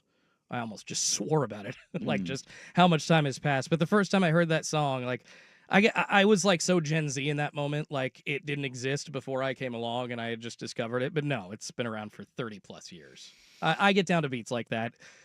Embarrassingly so, but I love it. Hey, look, just own it, man. It is what it is. I listen to some weird stuff. Like, what do you like, Schultze? Oh, Tootsie Roll and Reliant K and Fall Out Boy, but then also listen to some Give Me That Old 50 Cent. Yes, please. God. Hey, man, look. Sounds so white right now. Look, we have Metal Mondays because I'm a metal guy. It's all about what you want. There you go. Throw some metal in there, too. Yeah, I don't mind that either. It's got, I don't know. I can't do the Screamo stuff, though. Like, is there a difference between, like, metal and Screamo rock and roll? Those are, you nailed it. It's metal and Screamo. Okay. They're like, admittedly can't tell the difference. I run the gamut, whether it's, traditional metal, prog metal, whatever. But there's certain things in metal that I don't like. I don't like the endless nothing but screaming stuff. Like that's usually not my vibe. Now, don't get me wrong. So I have some in my playlist when I'm working out and stuff like that. Oh, yeah. But it's all across the board. And then, when the sun comes out, it's a lot more hip hop. Like that's kind of how I get down. Oh yeah. God, yeah. Then you start to get like Harry Styles, Watermelon Sugar. We could all rock that this time of year. Something else that at least I think that we could rock is this trade idea that has been floated around about the Portland Trailblazers recently. It sounds, I don't know, maybe like a video game, a 2K kind of trade at first glance, but I think that it's realistic, and if it happened, oh, man, I'd love it. I think it would rock Rip City in the best possible way, and that would be the acquisition. This has been thrown around by the Zach Lowe podcast of Domantas Sabonis. Yes, that Sabonis, the son of Arvydas, to the Portland Trailblazers. Danny, I have been, in my mind, after him for years for the Blazers roster. Zach Lowe's podcast threw this out, I believe, on Wednesday earlier this week. He and John Hollinger were tossing around potential deals that basically this is the landmark or the landscape of the deal here. DeAndre Ayton, Matisse Thybulle, and the 2025 pick for the Blazers this year, and then their 2027 pick. And in return, Portland gets Domantas Sabonis back. I love it, but I don't know. I might be crazy. Tell me what you think. Not only no, a hell no. But why? Sabonis is a good player, but he's a fundamentally flawed player. And I've been in the breaks. I've been talking with Blazers fans on Twitter. Yeah. Because there's rumors out there, and they are founded. I've been talking to folks for really the last week who said the Knicks are pushing basically everything not named Jalen Brunson in for Giannis. Okay. And if you recall, before the Giannis news kind of became public, I was mentioning that if Giannis asks out, it's going to be to New York. And at the time, it was not necessarily New York in the sense of the Knicks. It was the Nets because they've got all the salary cap space, and it was easier to make this happen. But there's a similarity between both the Knicks and the Kings here. They both have bigs with fundamental flaws. Neither Karl Anthony Towns nor Domantas Sabonis are good defenders. And in the NBA, if you are not a good defender as a big, you better be the most transcendent scoring, creating big on the face of the planet. You better be Joel Embiid or you better be Nikola Jokic. Because the ask of the big in the NBA today is rim protection first. Rim protection, rebounding, and basically kind of whatever else they get out of you is gravy. Yes, they would like if you can stretch the floor. It's an added bonus. It adds another wrinkle. Yes, if you can be a mismatch guy who can put the ball down on the floor and be creative. Or you can be a guy like Jokic, Jokic light and Sabonis, where the offense revolves around you in the middle of the floor as a great playmaking hub. But he's not big enough to really be a 5, but you can't play him as a 4. Like we saw them try to do the too big thing in Indiana with Miles Turner, who is a floor spacing 5. But now you've got Sabonis, who, while he moves well for his size-ish, when he's tasked with guarding, the 4s of today, that's not an ask that he's going to stand up against. So now you're forced to play him at the 5, and he's not giving you rim protection. And Sabonis, as good as he is, every team he goes to, they're good, but they're limited because of like how you have to build around him. It's the same thing with Karl Anthony Towns. The last 2 teams that have had Karl Anthony Towns have realized we can't play him at the 5. We had to go get Rudy Gobert in Minnesota. And then it was, we need to play Mitchell Robinson because he's just not good as a defender. And looking at where Karl Anthony Towns is, among players who contested 100 shots in the paint this year, he was 199th in field goal percentage allowed. Basically, allowed 60% at the rim. Or in the paint, excuse me. Let me go ahead and pull up Sabonis right now. Sabonis is 117th, allowing 56%. Okay. In the paint, not at the rim. This is just in the paint. So you are well behind the 8 ball when you're talking about that. Just as a comparison's sake, the Blazers' current center is number 2 in Donovan Clingan. Number 2 in the entire NBA in paint field goal percentage. Why not go Twin Towers? Because now you're putting Domantas Sabonis in the exact same position that you did in Indiana, where he's now tasked with guarding 4s. And then you're pushing Denny Avdia from the 4 to the 3. And if you're doing that, now you're taking Denny Avdia's advantages out. Because when he's at the 4, let's say Domantas Sabonis is on the Kings, and for whatever reason the Kings are playing Sabonis at the 4. Okay. Who do you trust in an advantage situation there? Do you trust Denny Avdia or do you trust Domantas Sabonis? Because Denny Avdia, if Sabonis is backing him up, Denny's strong as a truck. I'll take that matchup. Is Sabonis going to get the better of him sometimes? Sure. But that's close. But if I'm asking Domantas Sabonis to deal with Denny Avdia getting downhill all game, I'm going to take Denny Avdia. But I see a path for it to work. Like if you take DeAndre Ayton out of the roster, no minutes for him, and you plug in a Domantas Sabonis, Portland 9-1 back in that stretch in February, January, whatever. They were a really good defensive team in that stretch. That was being anchored by Donovan Clingan. Exactly. And I know you're saying that moving everybody down would just disadvantage Denny a little bit and doing Domantas basically dirty the same way that he did. Now Denny's guarding Indiana. threes. What's the problem with that? He has the speed. Because he's better as guarding 4s. So why not pick and choose matchups? Why not have Domantas even moving out? He's a stretch 4-5. Why because not have now him you're paying defending $40 a 3? million a year for a guy that you have to tweak everything around. That does like when you look at the NBA right now because of the current CBA. And I think Sabonis is a very good player, but I also think that the ability to build around him is very difficult.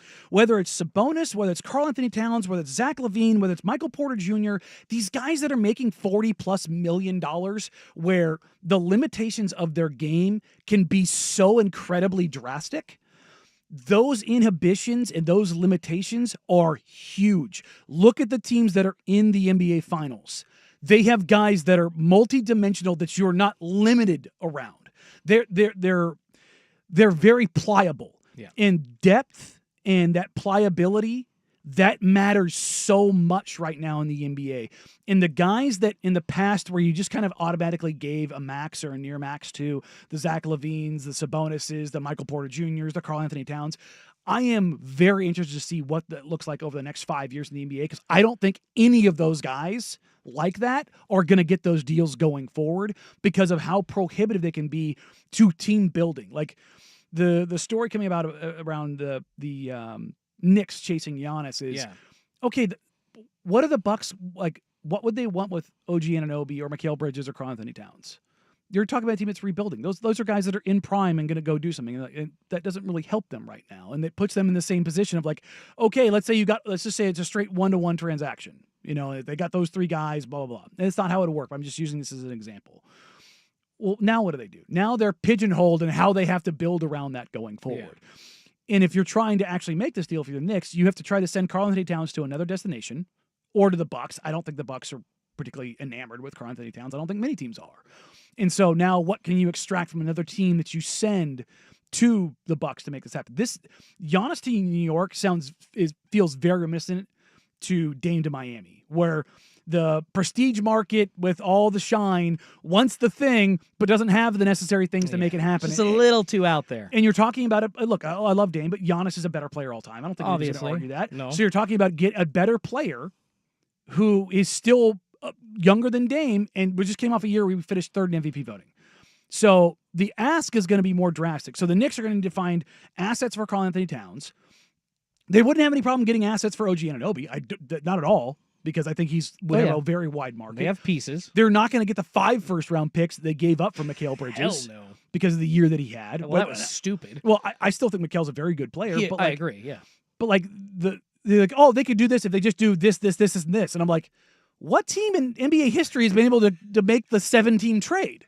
Like, that's the thing, is like, as much as like, well, if they just do this and then they just this, and it's like, the second you start adding all of these layers to it, now more teams are going to want their pound of flesh, and they're going to feel like they want this out of this, and this out of this, and this out of this. And the more teams you bring into it, the more unlikely it is to occur. And as far as getting Sabonis to Portland, it felt. I heard Lowe and Hollinger talking about this. It just felt like, can we find a landing spot for Sabonis? Yeah. And it was like, Portland works because we don't care about them. No, I hear you. And it is.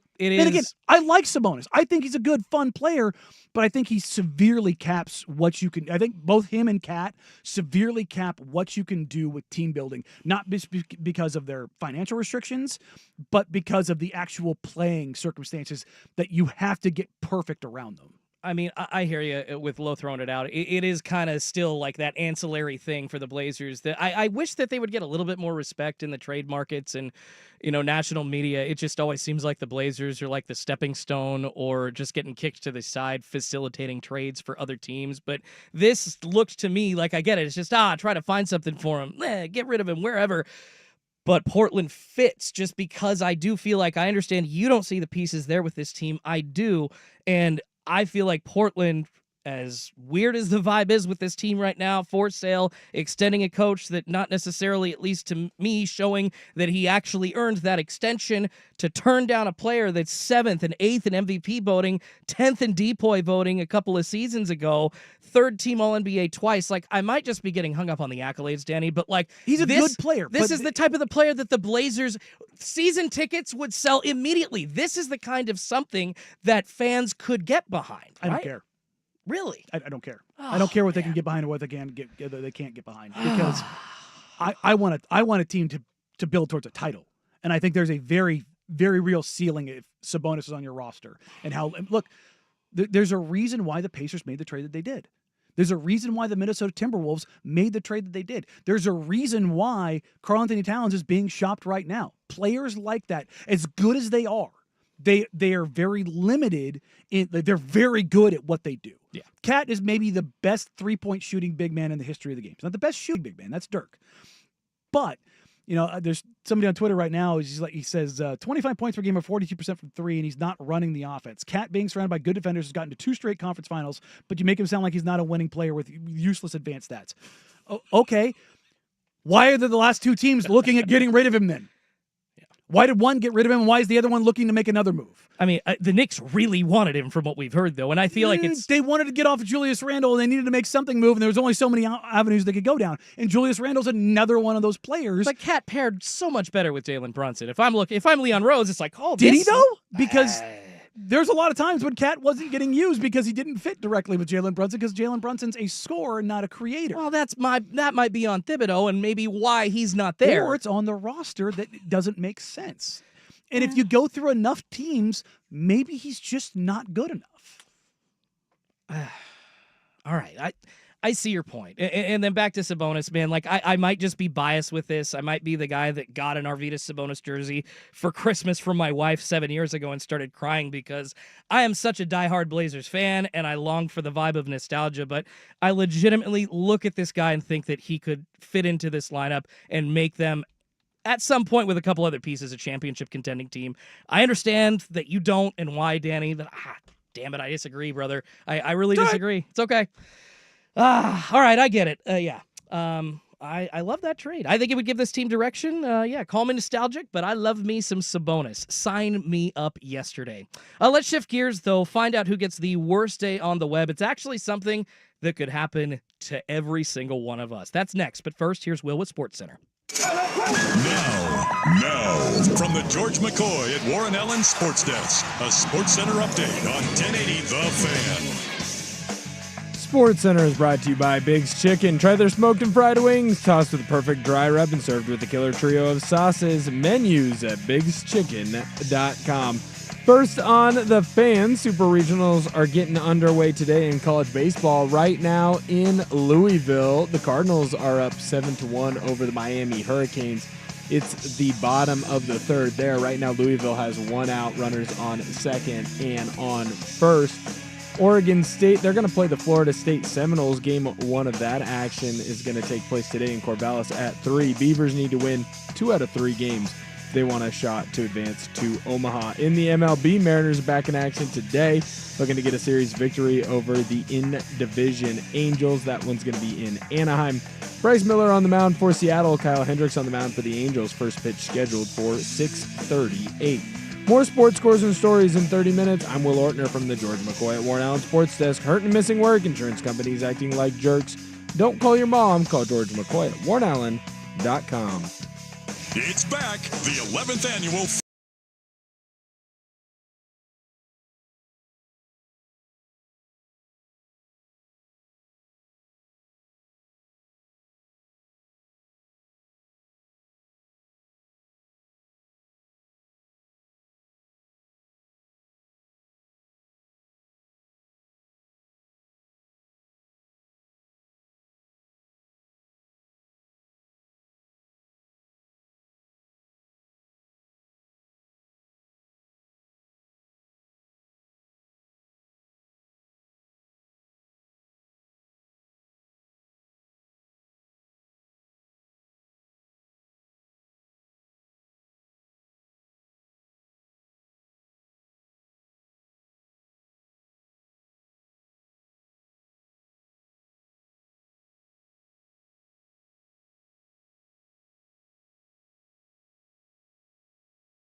All right, this is an interesting edition of Worst Day on the Web in that it's something bad that happened to like a decent person, just, living their life, going about doing normal things.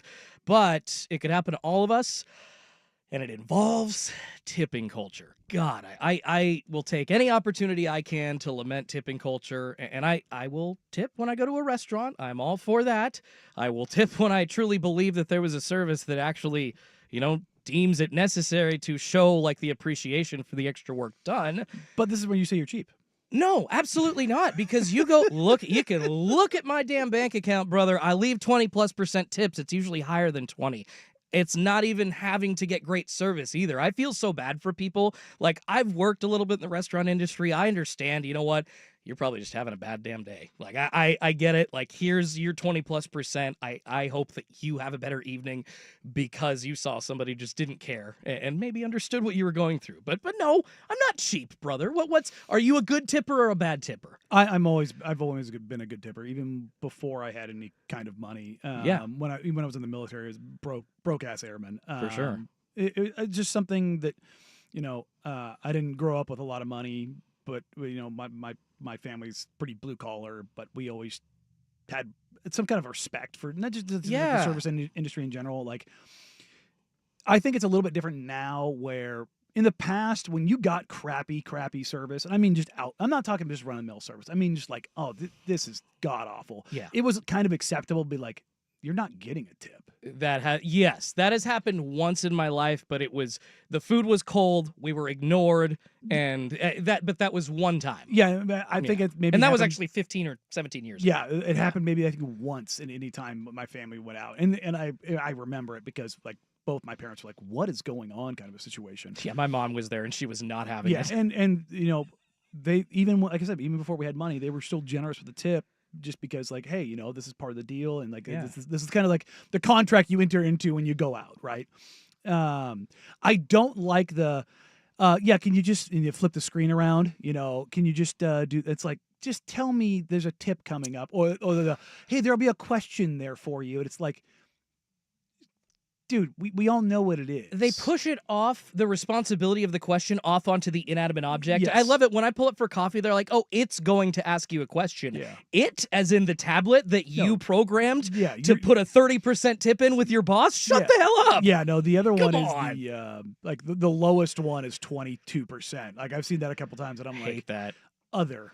And I'm like, just because I'm like, stop that. Stop that. It used to be the receipt that didn't correctly like tell you what the 20% actually was. It would always put a higher number. Now, you just go and it's the lowest option is 23, 25%. Oh, 30, 50%. It's pretty crazy. But actually, that is what this story involves. Those tipping screens that we're talking about, Danny, on tablets. Of course, not just me, but a lot of Americans specifically, because that's just where we deal with it here, is tipping culture. A lot of Americans grumbling about it, but these digital screens could create issues and turn some normal situations in our days into full-blown disasters, brother. It happened to one woman down in California. This is from ABC 7. Her name is Linda, and she was out buying CBD pain relief gel at a store in San Bruno, California, when she accidentally tipped $5,000 on a $129 order. Essentially meant to leave a $5 tip, but there was no decimal on the screen. So she basically saw 5000, and the screen took that literally, or the computer took that literally, and they deducted $5,000 from her account. And at first, the clerk there said that the charge couldn't be reversed. Then the shop claimed they never received the money, but the woman's bank account showed otherwise. It took her over 22 calls, I believe in 12 months, 2 hours on the phone, each time to no avail, and eventually contacting this investigative reporting arm of ABC 7 down in California for the bank to return the cash. They finally, just recently, agreed to return this $5,000 plus interest to this woman who couldn't even buy her kid a damn graduation present because all she did wrong was hit the wrong button on a tipping screen. Yeah, that's never going to go well. The interesting thing there is that they used a credit card or a bank card, whatever, debit card to get CBD. And now, obviously, it's different CBD from actual like THC related products.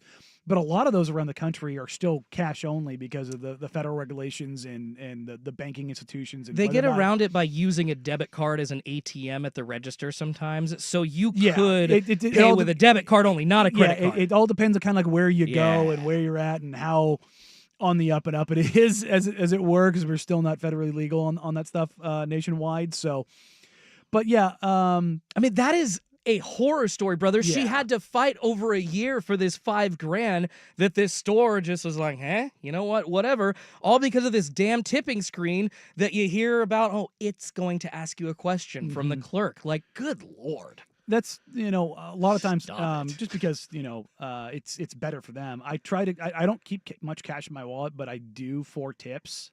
and I try to always tip in cash. Yeah. Just to make that easier because it's one number. They're fine. Better for them. It's better for them. Yes, it is.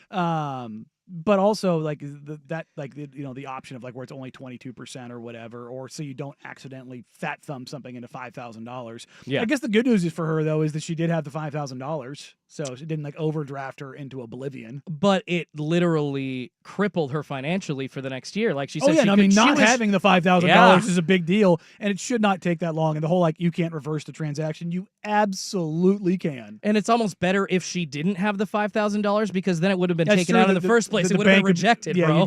You get the text message of like you don't have this. Yeah, or it asks you at least, hey, a $5,000 charge at this random store. I'm pretty sure that I would get. I literally got I would a- get the text. I was before the show. I literally had my bank card out. I'm not going to show my bank card on Please camera, don't. But I was activating a new one Yeah. because I got a fraud charge, Mhm. and so I get text messages because I've told the story before.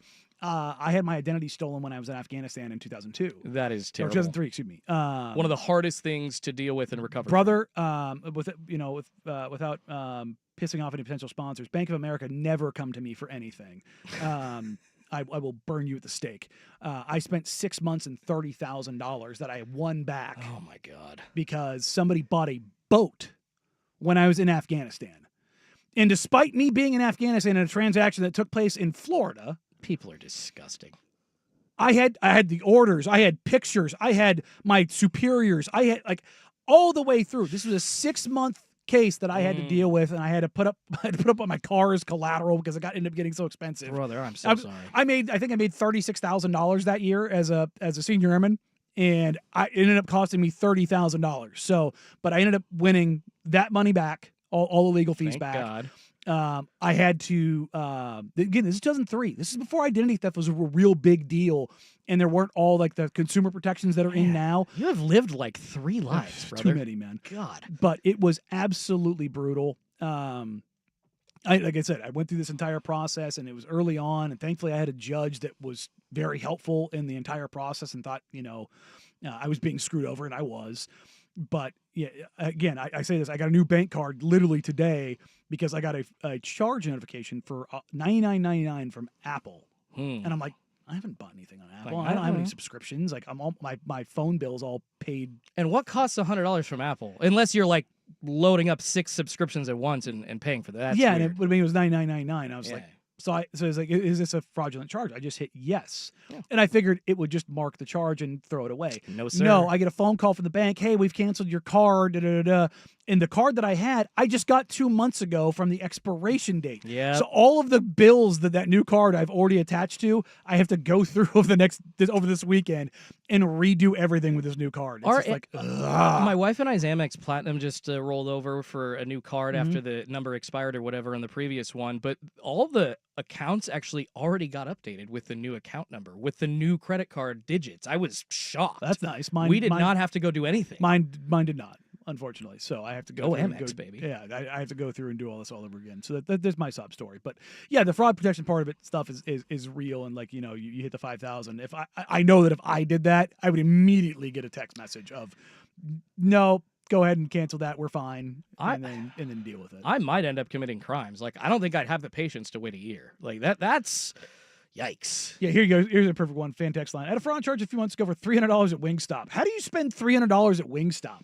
That is a great question. That's a big order. That's an order and a half. That's like a wedding, right? Well, no, not quite that much because that's where I could see it being that much. Like, yeah, you got catering for a wedding. Yeah. Hey, I went to a wedding where pizza was, and it was really good pizza. But like I've seen now, In-N-Out will offer like a basically, I think it's like a bus to come up and cater your event, and people do that now for weddings. Oh, yeah, College Will Ortner could have spent $300 at Wingstop. I bet I you just could have. that would have been a light lunch. Well, here's the thing: is like back in the day, in this time period, we had the 25-cent wings at Wingstop. Oh, Ooh, yes. yeah. Oh, no, I'm assuming not at Wingstop. No, at at B-Dubs. B-Dubs. Yes. Like this is the OG days when wings weren't $1.50 a piece. B-Dubs was the spot back in the day, But man. like, I mean, you get out of there for $10.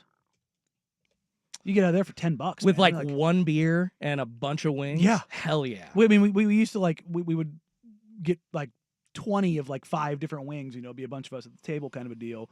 And each of us would have a beer or two, and the entire table would get out of there for less than $50. Will Ortner, wrap up this segment with how many wings that you have eaten at one time, or how many, Like before I got cut off? Well, if you They had cut to you keep off from buying them wings? at I got Buffalo kicked Wild out of Wings, an what was the highest Applebee's number? during all you can eat wings because I ate too many wings. How many deep did you get?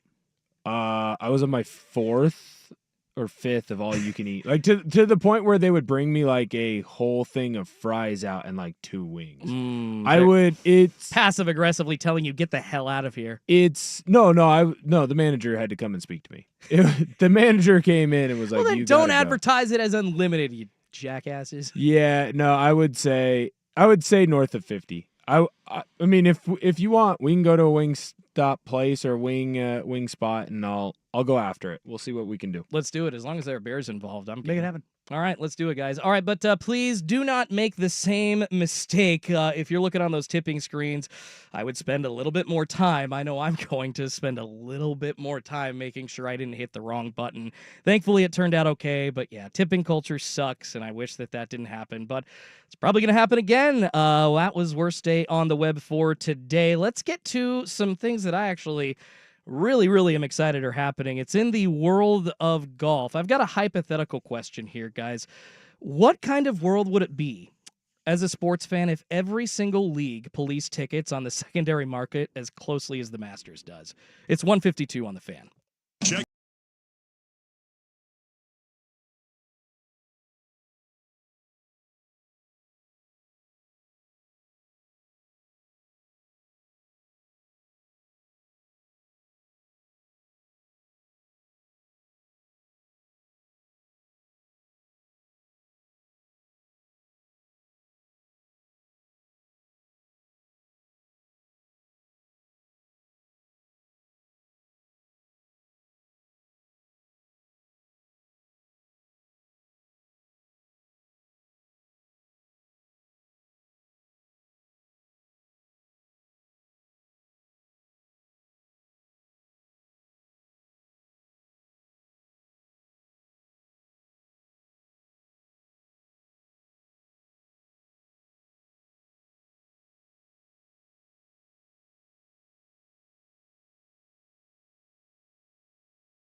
Happy Friday out there, everybody. Make sure that you remember that your local Toyota dealers present the 11th annual Fan Golf Classic at Langdon Farms Golf Club. That's coming up Tuesday, June 24th, brought to you by Henderson and Daughter Windows and Doors and by Philbrook Law, Accident, and Injury Lawyers. Once again, course coming up this year, there will be a morning and afternoon flight. Matt's Barbecue, catering your post-round meal again. Foursomes can be purchased right now. Danny, I believe the afternoon sold out? Or Afternoon is sold out. Afternoon is sold out, so there are still some morning slots. Go to 1080thefan.com.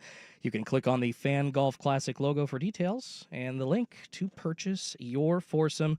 Some more details to come. We look forward to seeing you on the course. That's going to be really fun, man. Langdon Farms every year. I know you and I were talking a little bit about Charbonneau, and this segment's going to be like 2 or 3 minutes. We're going to push this Masters talk to 2 p.m., but I am very excited that they're cracking down on scalpers. We'll talk about that. But local golf course action, Danny.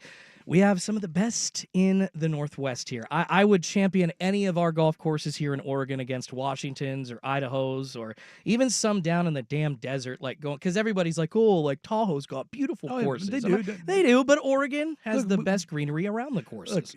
Look, Langdon, it's no joke. It's one of the best kept. It's probably the best kept public course in the state.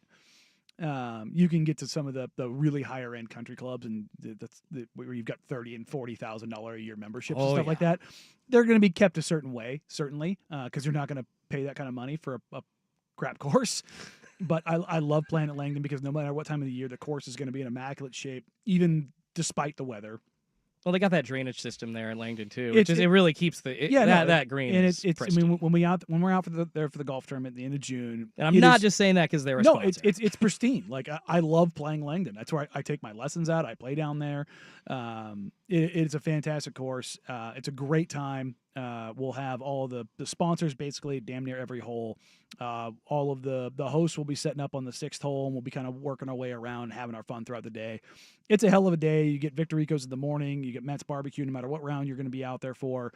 You'll have all of the vendors and sponsors that are out there keeping you lubed up, as it were. It's a hell of a time. So get your foursomes together. We got a couple spots left in the morning round. Get out there. We'll be out there in a little bit more than 2 weeks.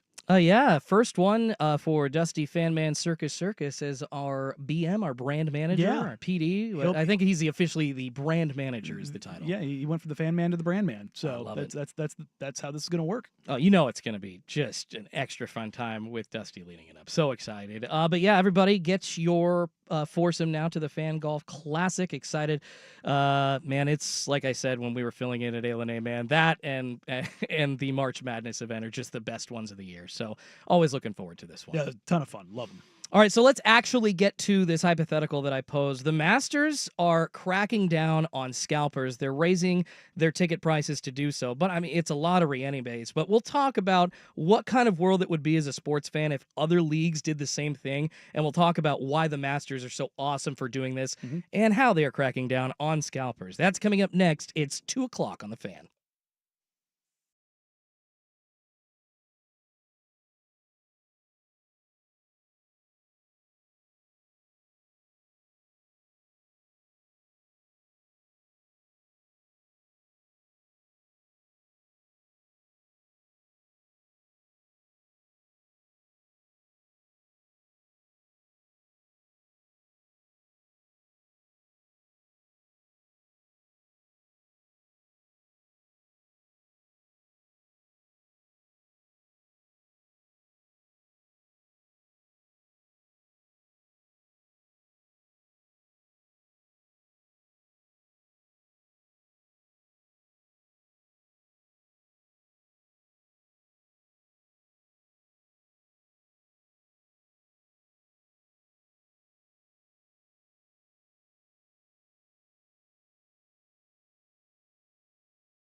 Warren Allen Sports Desk, a Sports Center update on 1080 The Fan. First on The Fan, one game in the Stanley Cup final today. The Panthers look to even the series and steal a game in Edmonton. Oilers are favored at home on the money line at -115, puck drop at 5. You can hear that game on 910 ESPN Portland, starting with the pregame show at 4:30. NBA Finals resume on Sunday in Oklahoma City. Thunder looking to even that series with the Pacers. Thunder favored by 11. Tip-off set for 5 p.m. Super Regionals are getting underway today. Beavers need to win 2 out of 3 against Florida State to advance to Omaha. Game 1 is going to be in Corvallis at 3. More sports scores and stories in 30 minutes. I'm Will Ortner from the George McCoy at Warren Allen Sports Desk. Hurt and missing work. Insurance companies acting like jerks. Don't call your mom. Call George McCoy at warrenallen.com. 4, please. Golf in the Northwest with Jason.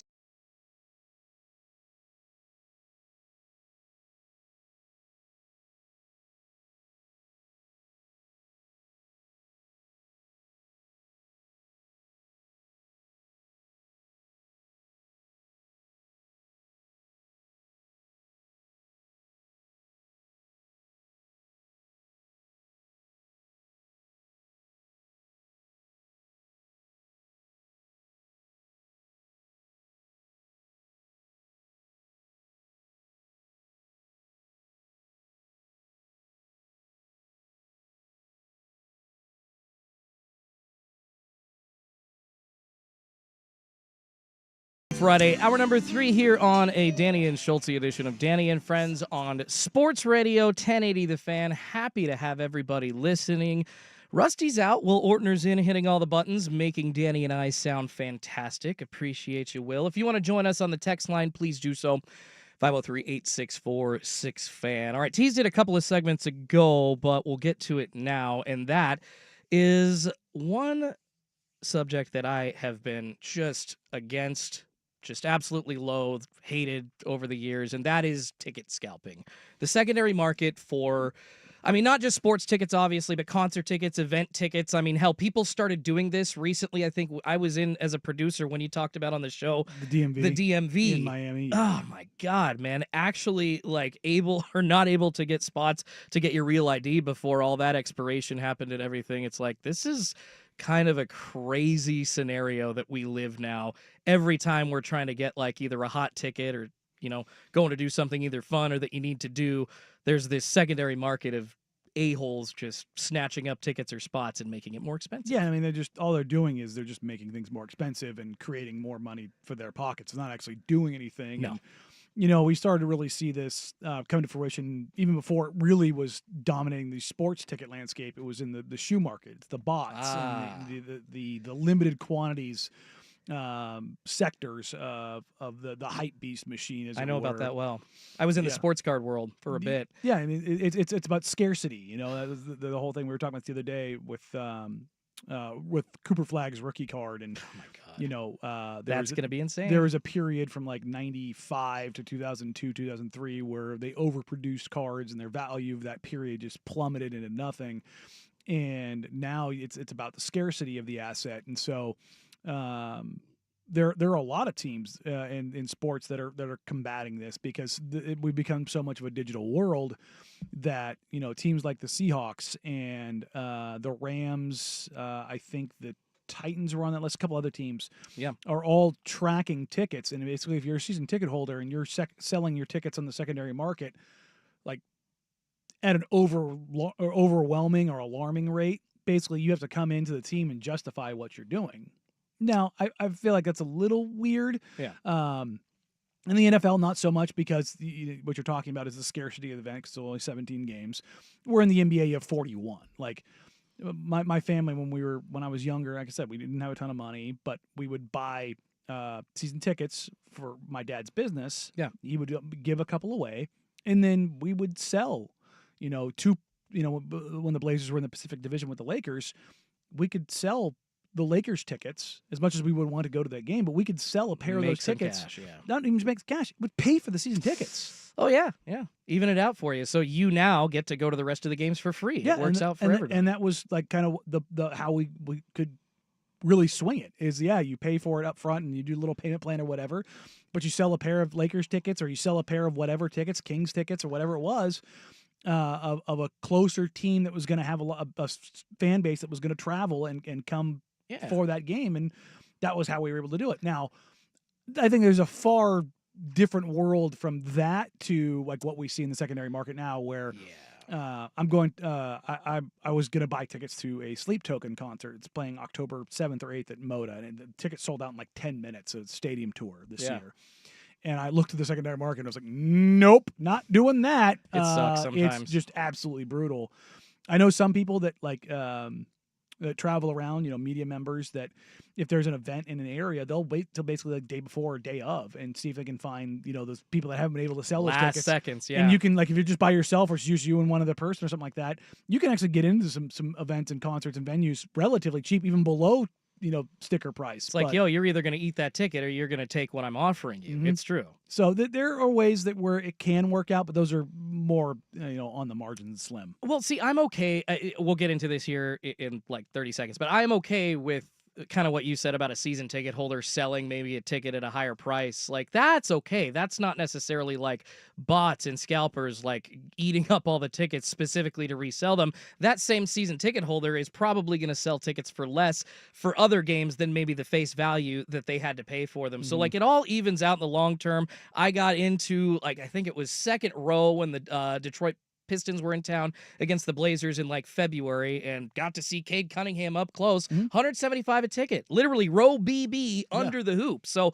sometimes you get that lower price. I don't mind when season ticket holders do that, but this is not what we're talking about here. So the Masters combating scalping in a pretty unique way. They're raising ticket prices up again this year. And by the way, the Masters lottery is open. So if you want in right now, I think you have till June 17th. Yeah, you can do a couple entries per day or something like that. Yeah, and of course, millions will enter, but around only 40,000 or so a day will be chosen for those tickets. But they are raising up from 140 to 160 a day, and on top of that, oh man, this is the fun part. They are hunting scalpers, Danny, like it's open season. I mean, I think we heard some rumors of some of the marshals going around asking people about the origin of their passes. Oh, they're scanning your ID when you come in, and they're matching it to the ticket because again, it's a digital world, and exactly they're getting a lot tighter with this stuff to crack down on the secondary market, so people can't go in and exploit the system or the lottery system where, the lottery kind of eliminates some of the bots to an extent, but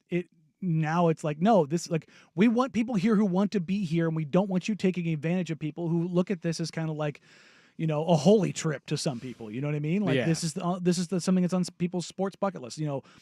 Isaac's been down there a couple times. Again, my co-host with the Blazers for years. Joe Simons is a huge golf guy. He's got his podcast At the Turn.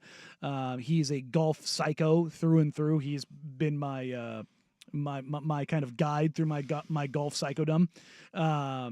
But he has been in the lottery. I think he said something like 13, 14 times and never gotten it. And he's just like, it's crazy. He's back to doing it again. I think he took a couple year hiatus because he was, browbeaten by the process. But, but if you don't, you can't win if you don't play. Yeah, right? But that's part of it. Like, the Masters don't want people to be taken advantage of in these situations, and that's kind of what's been happening over the last couple of years. And that's the beauty of the Masters. You get in, obviously, you have to win this lottery. It is harder than getting Taylor Swift tickets, but not because of the cost of entry, but just because of the scarcity of them. And frankly, I'm okay with that. If you still have a ticket that $160 isn't cheap. I think a lot of people would say that, that's an expensive ticket. But for the Masters, I would still say that that's fairly cheap. And I mean, if you're able to win this lottery and get it, congratulations. But unfortunately, scalpers, even up to this year, were trying to circumvent that process and did get those spots in the lottery and essentially sold them on the secondary market. But thankfully, as this story says about these prices being raised up to $160, there were several people, I don't have an exact number, but several that were kicked out, literally had their passes torn up or shredded or whatever the hell you do with them. What's more embarrassing, being kicked out of Augusta or getting your car towed because you haven't paid your car note in public? I have stumbled into the repo. There's a guy on the East Coast on TikTok who's a professional repo man. Ooh. And So it like is- not like that crap on True TV where it was all fake, but like a no, this real is like, repo man. This is a real this guy is a savant with a tow truck. Gotcha. Like people have like hidden their cars like in the back of their property, and he's like going 40 in reverse on somebody else's grass, and then like snatching this thing and pulling it out of there before you even know what's happened. It's like, oh my God, this guy is just incredible. And it's so funny. It's the same thing every time. I was gonna pay today. You know, it's like yeah. And like, I'd rather have it taken from my house than have it taken from public, because the ones in public, man, that's like, because you have this whole meltdown.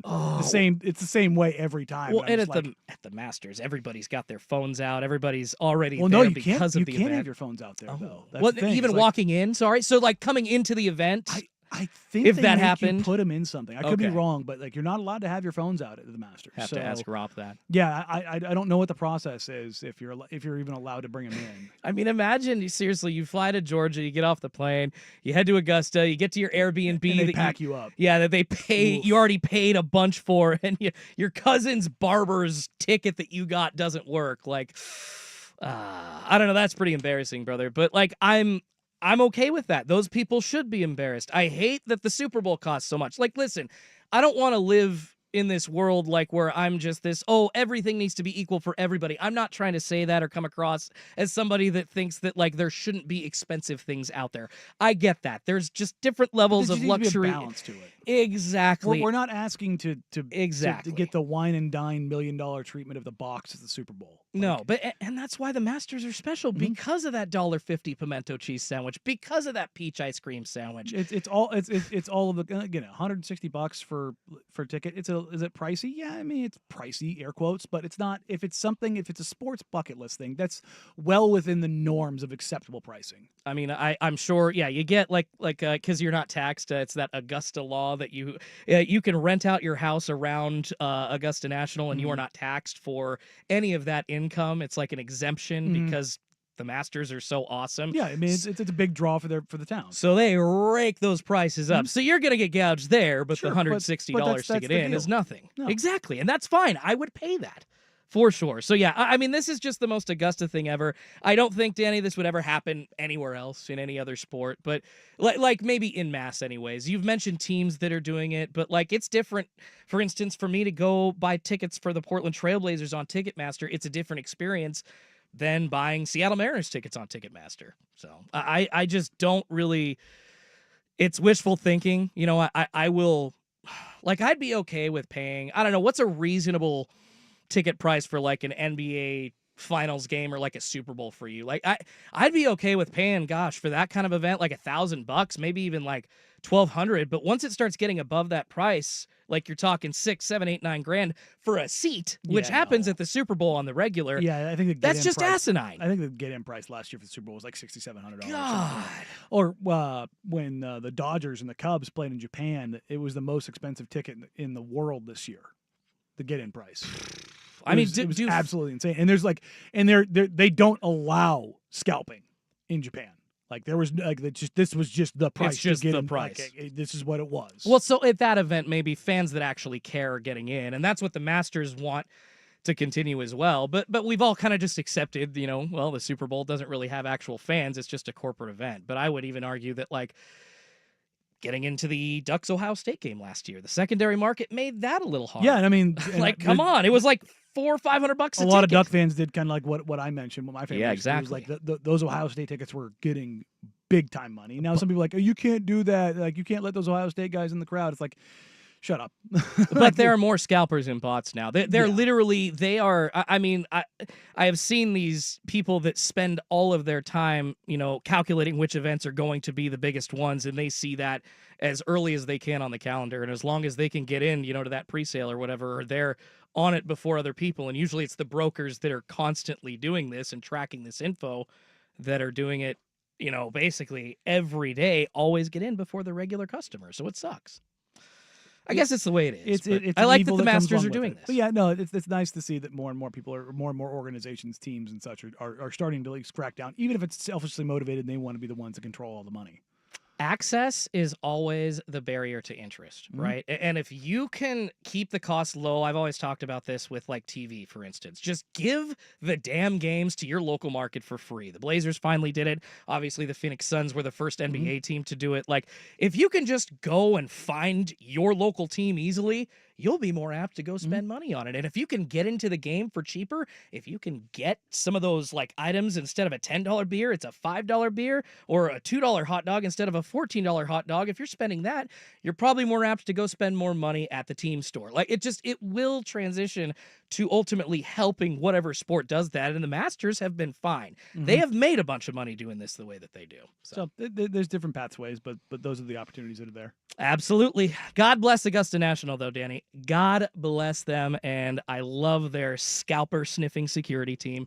They're doing the Lord's work. They're doing what college football and the NFL basically refuse to do, keeping scalpers and brokers from turning these awesome sacred events into get-rich-quick schemes. All right, coming up, we're going to unload the good, the bad, and the downright stupid from the world of sports this week. It's what we loved, what we hated, and I ain't holding back. It's a Danny and Schultz edition of Danny and Friends on 1080 The Fan.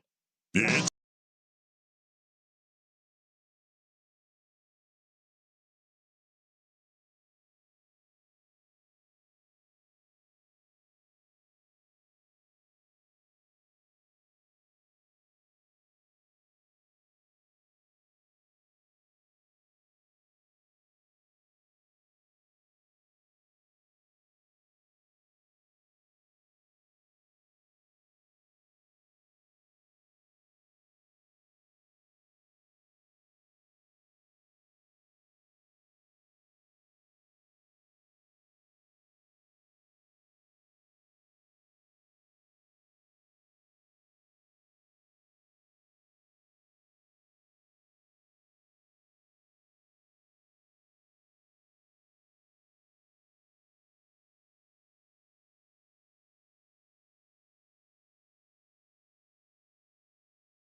And wanted to wrap it up a little bit for the week, doing something that I came up with I think is kind of fun. You can talk about, weather, like small talk about the rain all you want, but when I'm talking to people out and about in public, I would rather talk about sports. That awful call in the 8th inning, what I saw this week that I loved, what I saw this week that I hated.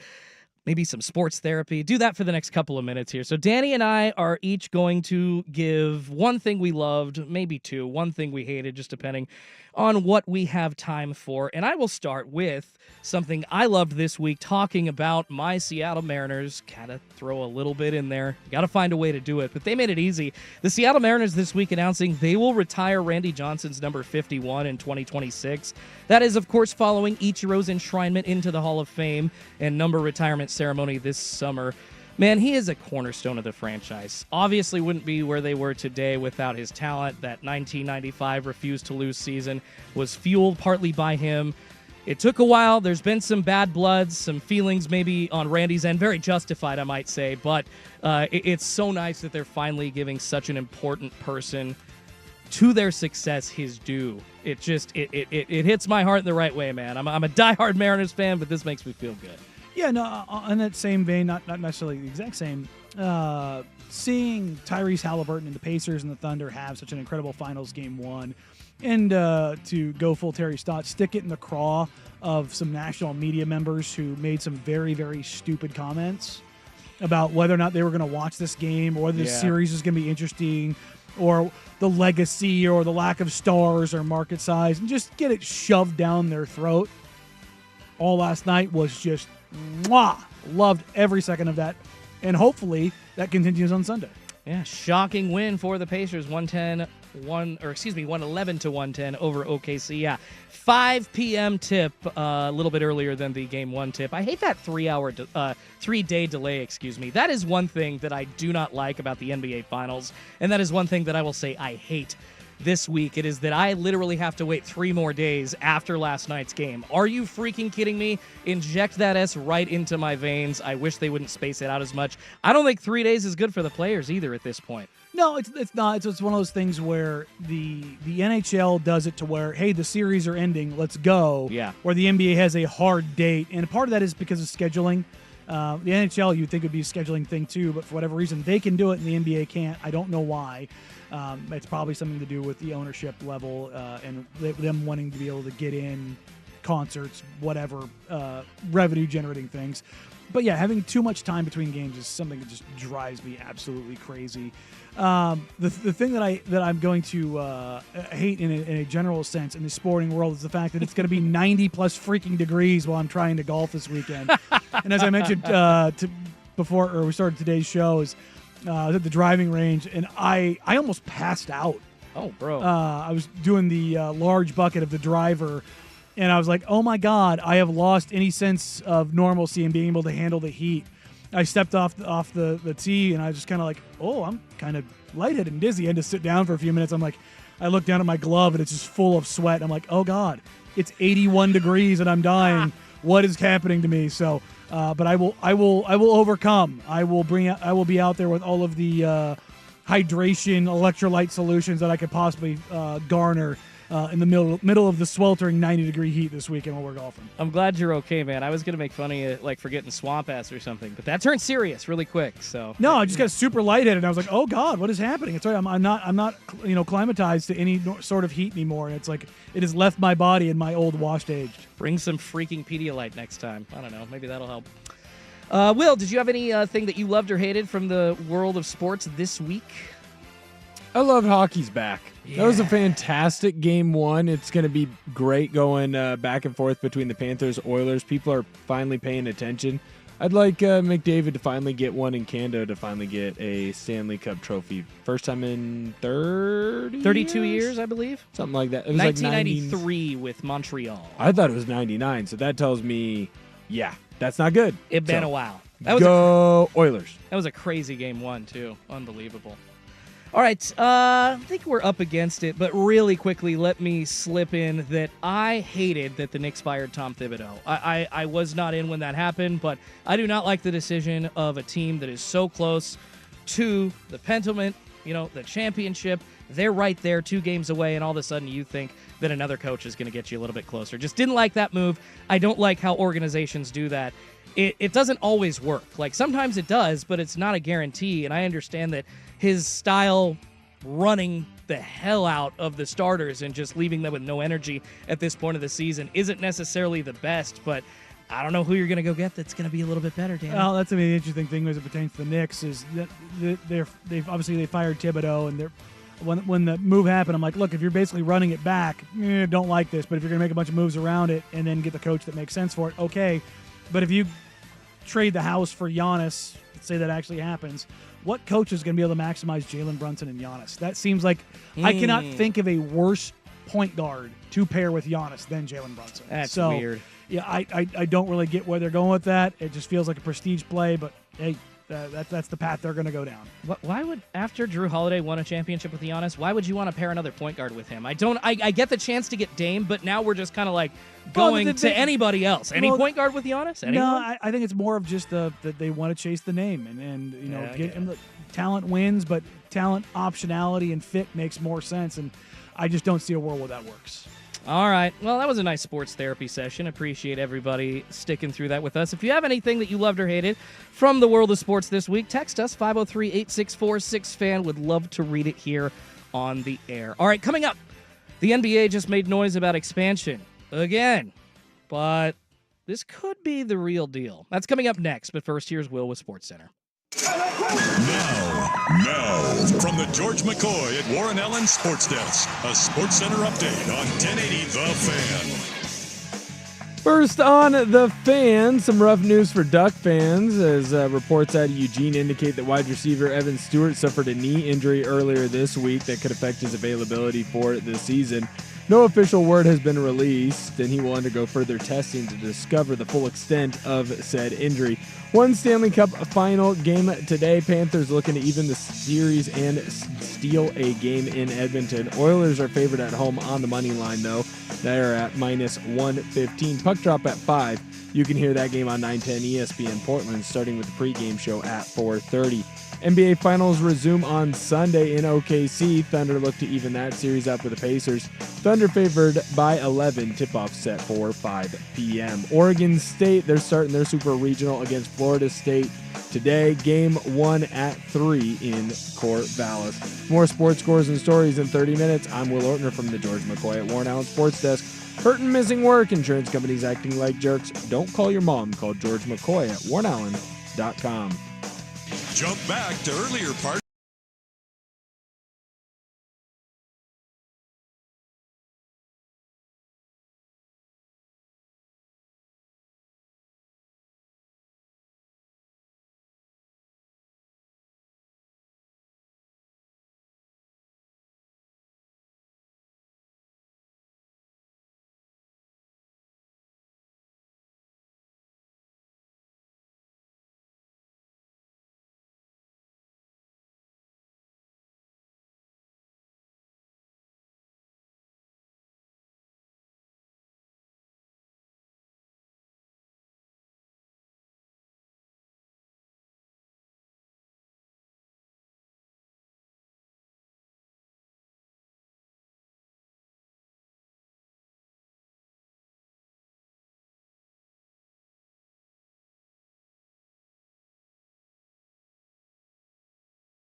couple more seggies to go here on a Danny and Schulte edition of Danny and Friends. Appreciate you having me, Danny. It has been a blast. By the way, I love the Ashton Janty threads. I heard you talking about that earlier this week. I saw that you got the jersey. I did not know you were going to wear a jersey in today.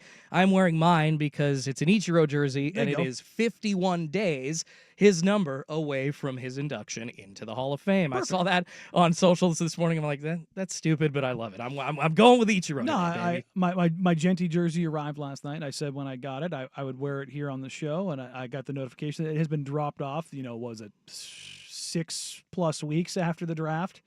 Wow. So yeah, no, it took a little while because when you order it, they don't have the number assigned to the player. You have to wait till they get the number assigned, Totally. and then they print them out.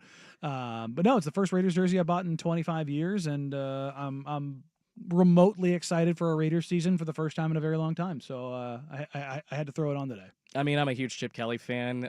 So is Pete Carroll, apparently luring him with, what, a $6 million salary to be OC, the highest paid offensive coordinator in the NFL. And it's worth it. Chip really is one of the brightest offensive minds ever in the history of football, at least in my humble opinion. But I'm kind of excited to watch some Raiders football this year, too, brother. Not going to lie. It's a first for everyone. It really is a first for me. So it's going to be weird, like, oh, wow, this is appointment viewing for me. My wife's going to be like, why? And be like, Chip?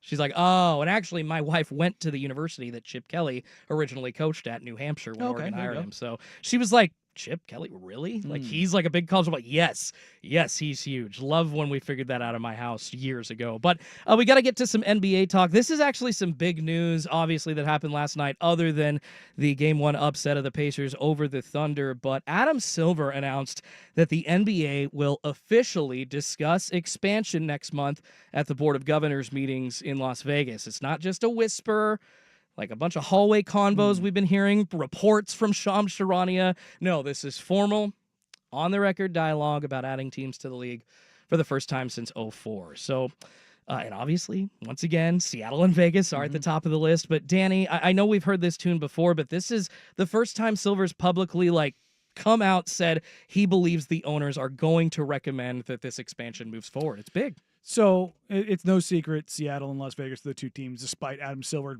talking about Mexico City endlessly for some stupid reason. It was like, stop doing this. Stop putting this up there. I never got why they did that. And it's just, and we all know where this was headed. Yeah. And I've been told over the last couple of months that the governors have met and had the official and non-official meetings as it pertains to expansion, and that, there was some news when the Blazers and Clippers played in Seattle last year that the Seattle group was primed to make an announcement, and everybody I knew at the league office was like, no, that's them just kind of blowing some smoke and trying to some more flirting. Yeah, keeping the interest alive, but we're not that close yet.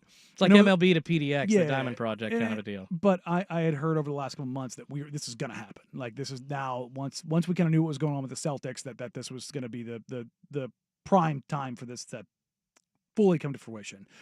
I don't know if they're going to announce the actual, no, we are expanding to Seattle and Las Vegas at the summer meetings at Summer League. Adam Silver does his yearly address there. But it wouldn't shock me, because I've heard that technically the governors don't actually have to vote on this. They can all just kind of be like, yeah, no, we're going to allow really? this. That there actually is something in there that allows for that to happen, that it doesn't need to go through that process. But everything that I've been told over the last couple of months is that this was going to come down the pipe and we were going to start getting real news this summer. So it's not a surprise that this is happening. We've been talking about this for probably 2 years now. And we knew we were getting closer and closer. And 26, 27 was always when the earliest that this was going to happen, as far as them playing. I think it's probably going to be 27 when both teams come into the fold, but it's long overdue. I think the NBA is right for expansion. I think this is a great time for it. It will definitely be interesting to kind of see how this shakes out, with how many players they allow to be protected in the expansion draft, what the current CBA does to brand new teams who come in with brand new books, and how exactly they attack it. It's going to be very interesting because we haven't undergone this process in such a long time. I mean, yes, you technically kind of had the quasi move arounds when you had the Hornets reappear in Charlotte after the Bobcats, and I don't even count the Bobcats as a true expansion because the Hornets already left. The Bobcats were just like a kind of a slight middle finger, like, okay, we'll give you something in Yeah, Charlotte. and then they had to drop that name in that franchise, that Yeah. cursed name, because the owner's name was Bob, which is still the dumbest possible thing. They're Bob's Cats. But no, I'm very excited for what this means for the league. I'm genuinely excited for our neighbors to the north in Seattle, Me too. having their franchise ripped away from them under the cover of darkness by Clay Bennett. Go to hell. I want that rivalry back. I want to drive up I-5. And the best part about it is that the Sonics, they own all the records. They're going to get all that stuff back, and the Thunder will have nothing to do with it, which is how it should have been. And they should not be able to, like, oh, yeah, no, the Oklahoma City Thunder have been to the Western Conference Finals so many times and include the Seattle Supersonics records. Like, no, you haven't. You've been around since 2008. Stop this. You haven't even been in existence for 20 years. Chill out. I'm very excited for what this means for the league, the expansion, more talent in the league, like the more dispersion, the cut down in travel, the opportunity to go cover some road games just a couple hours away in Seattle and making the occasional trip to Vegas.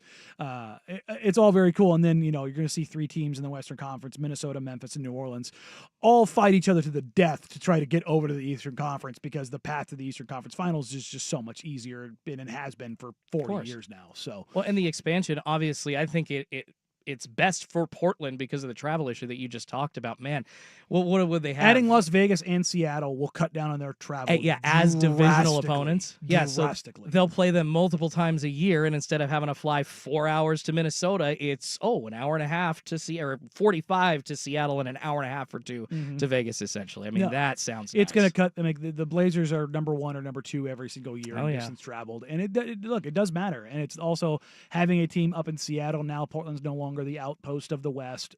When you come out here, Portland won't be usually the beginning or the end of your road trip. Now it'll be somewhere in between, so that'll change some things up. Yeah. I just think it's been coming for a long time, and it's due now. So I'm really happy to see this, and I hope that Adam Silver does make the announcement at Summer League that yes, Seattle and Vegas are going to get the teams. The process is underway. Like, I have a general idea of which groups are going after which teams. Yeah. So it's not going to be, I don't think, a shock unless something drastic happens, and the likelihood is that the people that end up buying the Trailblazers could be a group that loses out on one of those 2 franchise expansions. So I think it's a good time for the Northwest in general, because you're going to see the transfer of ownership for the Trailblazers, and you're going to see 2 new expansion franchises in Seattle and Vegas. And with that connection, it's obviously no mistake that the sale of the Blazers was very recently announced before this expansion publicly told to be voted on by Adam Silver. Now, this was within a month or even 3 weeks of each other. Like, we knew what was going to happen, because the Celtics sale was the one hanging things up. Yes. They wanted to see the valuation and what eventually sold for, and it ended up going for even more than everybody thought, and that brought the valuations of the teams. And when the Blazers, it's all said and done, I'll be stunned if it's not for $4 billion. So, I would expect, honestly, the franchise expansion fees to be anywhere between $4.5 and $5.5 billion. And that's split, right? That's split between all the current, franchises. The current owners. Not yes. If it was Vegas and that Seattle, money neither of them would get a It's not slice. a part of BRI. It does not go to the Gotcha. players. That goes to the owners.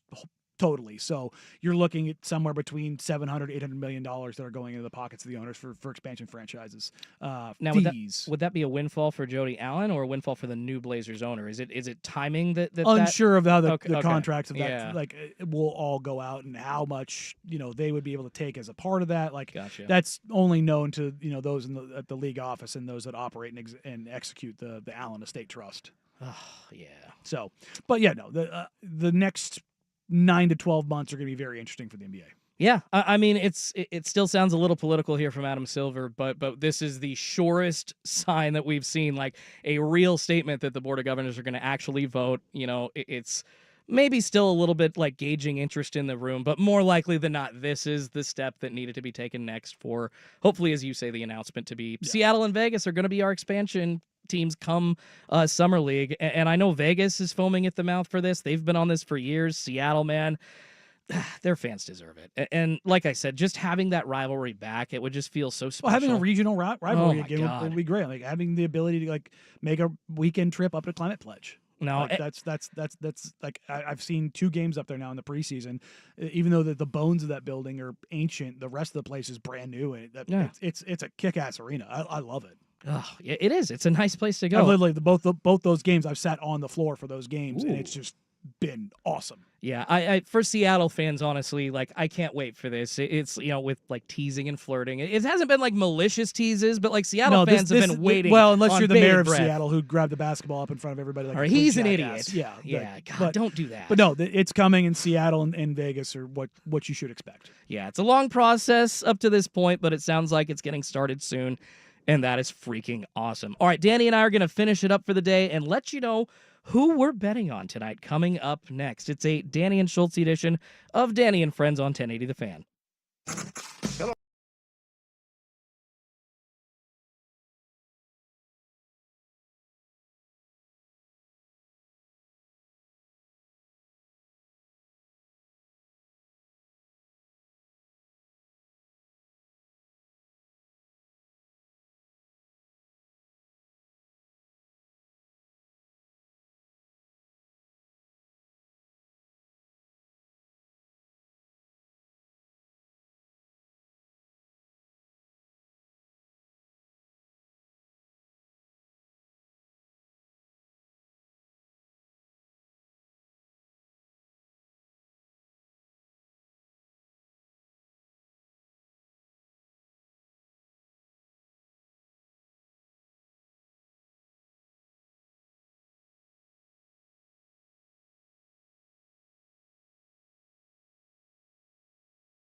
Yeah, Freddie and I just got paid. Perfect song to go with our final segment of Danny and Schultz edition of Danny and Friends here on Sports Radio 1080 The Fan. I know betting segments are everywhere, but I don't know. I love to end every show that I do. If I had one every single day, I would end with this called the Daily DGen Picks. We hand out wagers with all the confidence of an idiot at blackjack doubling down on 12. I have seen people do that. I don't know why. It's like, you can ask the dealer for strategy. You can ask them for help. Don't be that stupid, please. It's unbelievable to me, but well, I don't think of myself as an expert with sports betting, but I like to dabble, just like all of us do. So I don't know, Danny, how often do you place bets? I must ask. Like, it seems like everybody here kind of dabbles a little bit. Obviously, we got Big Will bets behind the glass there, but I know you bet. Just how much? Yeah, no, I don't bet on basketball a ton because I think there's a lot of volatility in it. Same with baseball. That's fair, and you're right. And I've done relatively well on them, but it's just one of those things. It's like I don't know. It's just it's just so much. Most of my betting comes from football, whether it be college or NFL. Hell yeah. And the picks that Dusty and I would make during the season, and Russ too. I actually make those bets. Yeah, And so you actually put your money where your mouth is. I'm proud of So you this for that. last year, I cleaned house. The year before, I had like 20 god awful bad beats, just the most egregious way possible. Yeah. I think there was a stretch the year before last where I went like 1-19 or 1-20. That's rough. And it was so many where the hook just killed me. And it was just like, oh God, I didn't even get the push and get my money back, kind of a deal. But no, I You always got to bet that extra half a point. I've learned that lesson a few times the hard way. The biggest bets I've ever made have been in one in the NBA. I took the over on the Blazers in 2015 when their win total was 26.5, and I was like, that number's nowhere close. They ended up winning 40 or 41 that season. Yeah. That was a big bet. USC beating number 2 Oregon. That's the most amount of money I've ever laid on a sporting event, and I made a very fat sum for that one. But otherwise, I have, we don't unit shame here. I have what I do on NFL games, and the NFL season last year paid for my summer league trip. Oh, so hell yes! even though I ended up brother. having Eh, a rough season I commend overall, you. the units came through in enough I'm of jealous. fashion to It's pretty do cool. that. Ironically, the last 2 times I've been to Vegas, I haven't gambled at all. Like not even like in the airport slots. Gotta Like, fix that, brother. I mean, Come on. When I'm down there working summer league, man, Full DJ. I'm working pretty much the whole time. That's not true. I go out at night and have a lot of fun, but it's usually not gambling. But yeah, no, I like to. I'll do my pretend bets of like, okay, Yeah. I would go this way, kind of with things, just to kind of get an idea of where I am with stuff. And that whole minus 700 on the Thunder, man. Anybody who's putting money in that, you got to be worried right now. All right, well, quickly, we'll get to our locks of the day. Mine is Rowdy Tellez hitting a home run. It's plus 400 money. He's facing Kyle Hendricks of the Angels tonight. Already has hit a home run against him, 9 for 24 all time. I think it's happening tonight, Look, baby. Home run bets, I won't ever touch because For sure. there's just so much volatility. Suicide. in it. But it's fun when they hit because, you're usually getting plus 450, plus 500. Damn right. Depending on who you're looking at. So, All right, how about you? You got a lock of the day? Yeah, that 11-point line for Oklahoma City. Yeah, I'm taking the under on that. Go ahead and give me the Pacers to cover 11. Cover. All right, appreciate everybody. Will, what about you? Do you have a lock of the day? Kyle Schwarber over 2 total bases. Over 1.5 total bases. All right, I like that. Hey, 3-way parlay that. You get like a huge vibe going. All right, appreciate everybody hanging out for this episode of Danny and Friends. Thank you so much, Danny, for having me. Absolutely. Really a blast doing the show. Will, thanks for doing all the heavy lifting, making us sound good. Coming up, 4 hours of power from their mouths to your ears. Prime time with Isaac and Suk next here on 1080 The Fan. Hey, everybody, have a great weekend. Stay safe. Bye.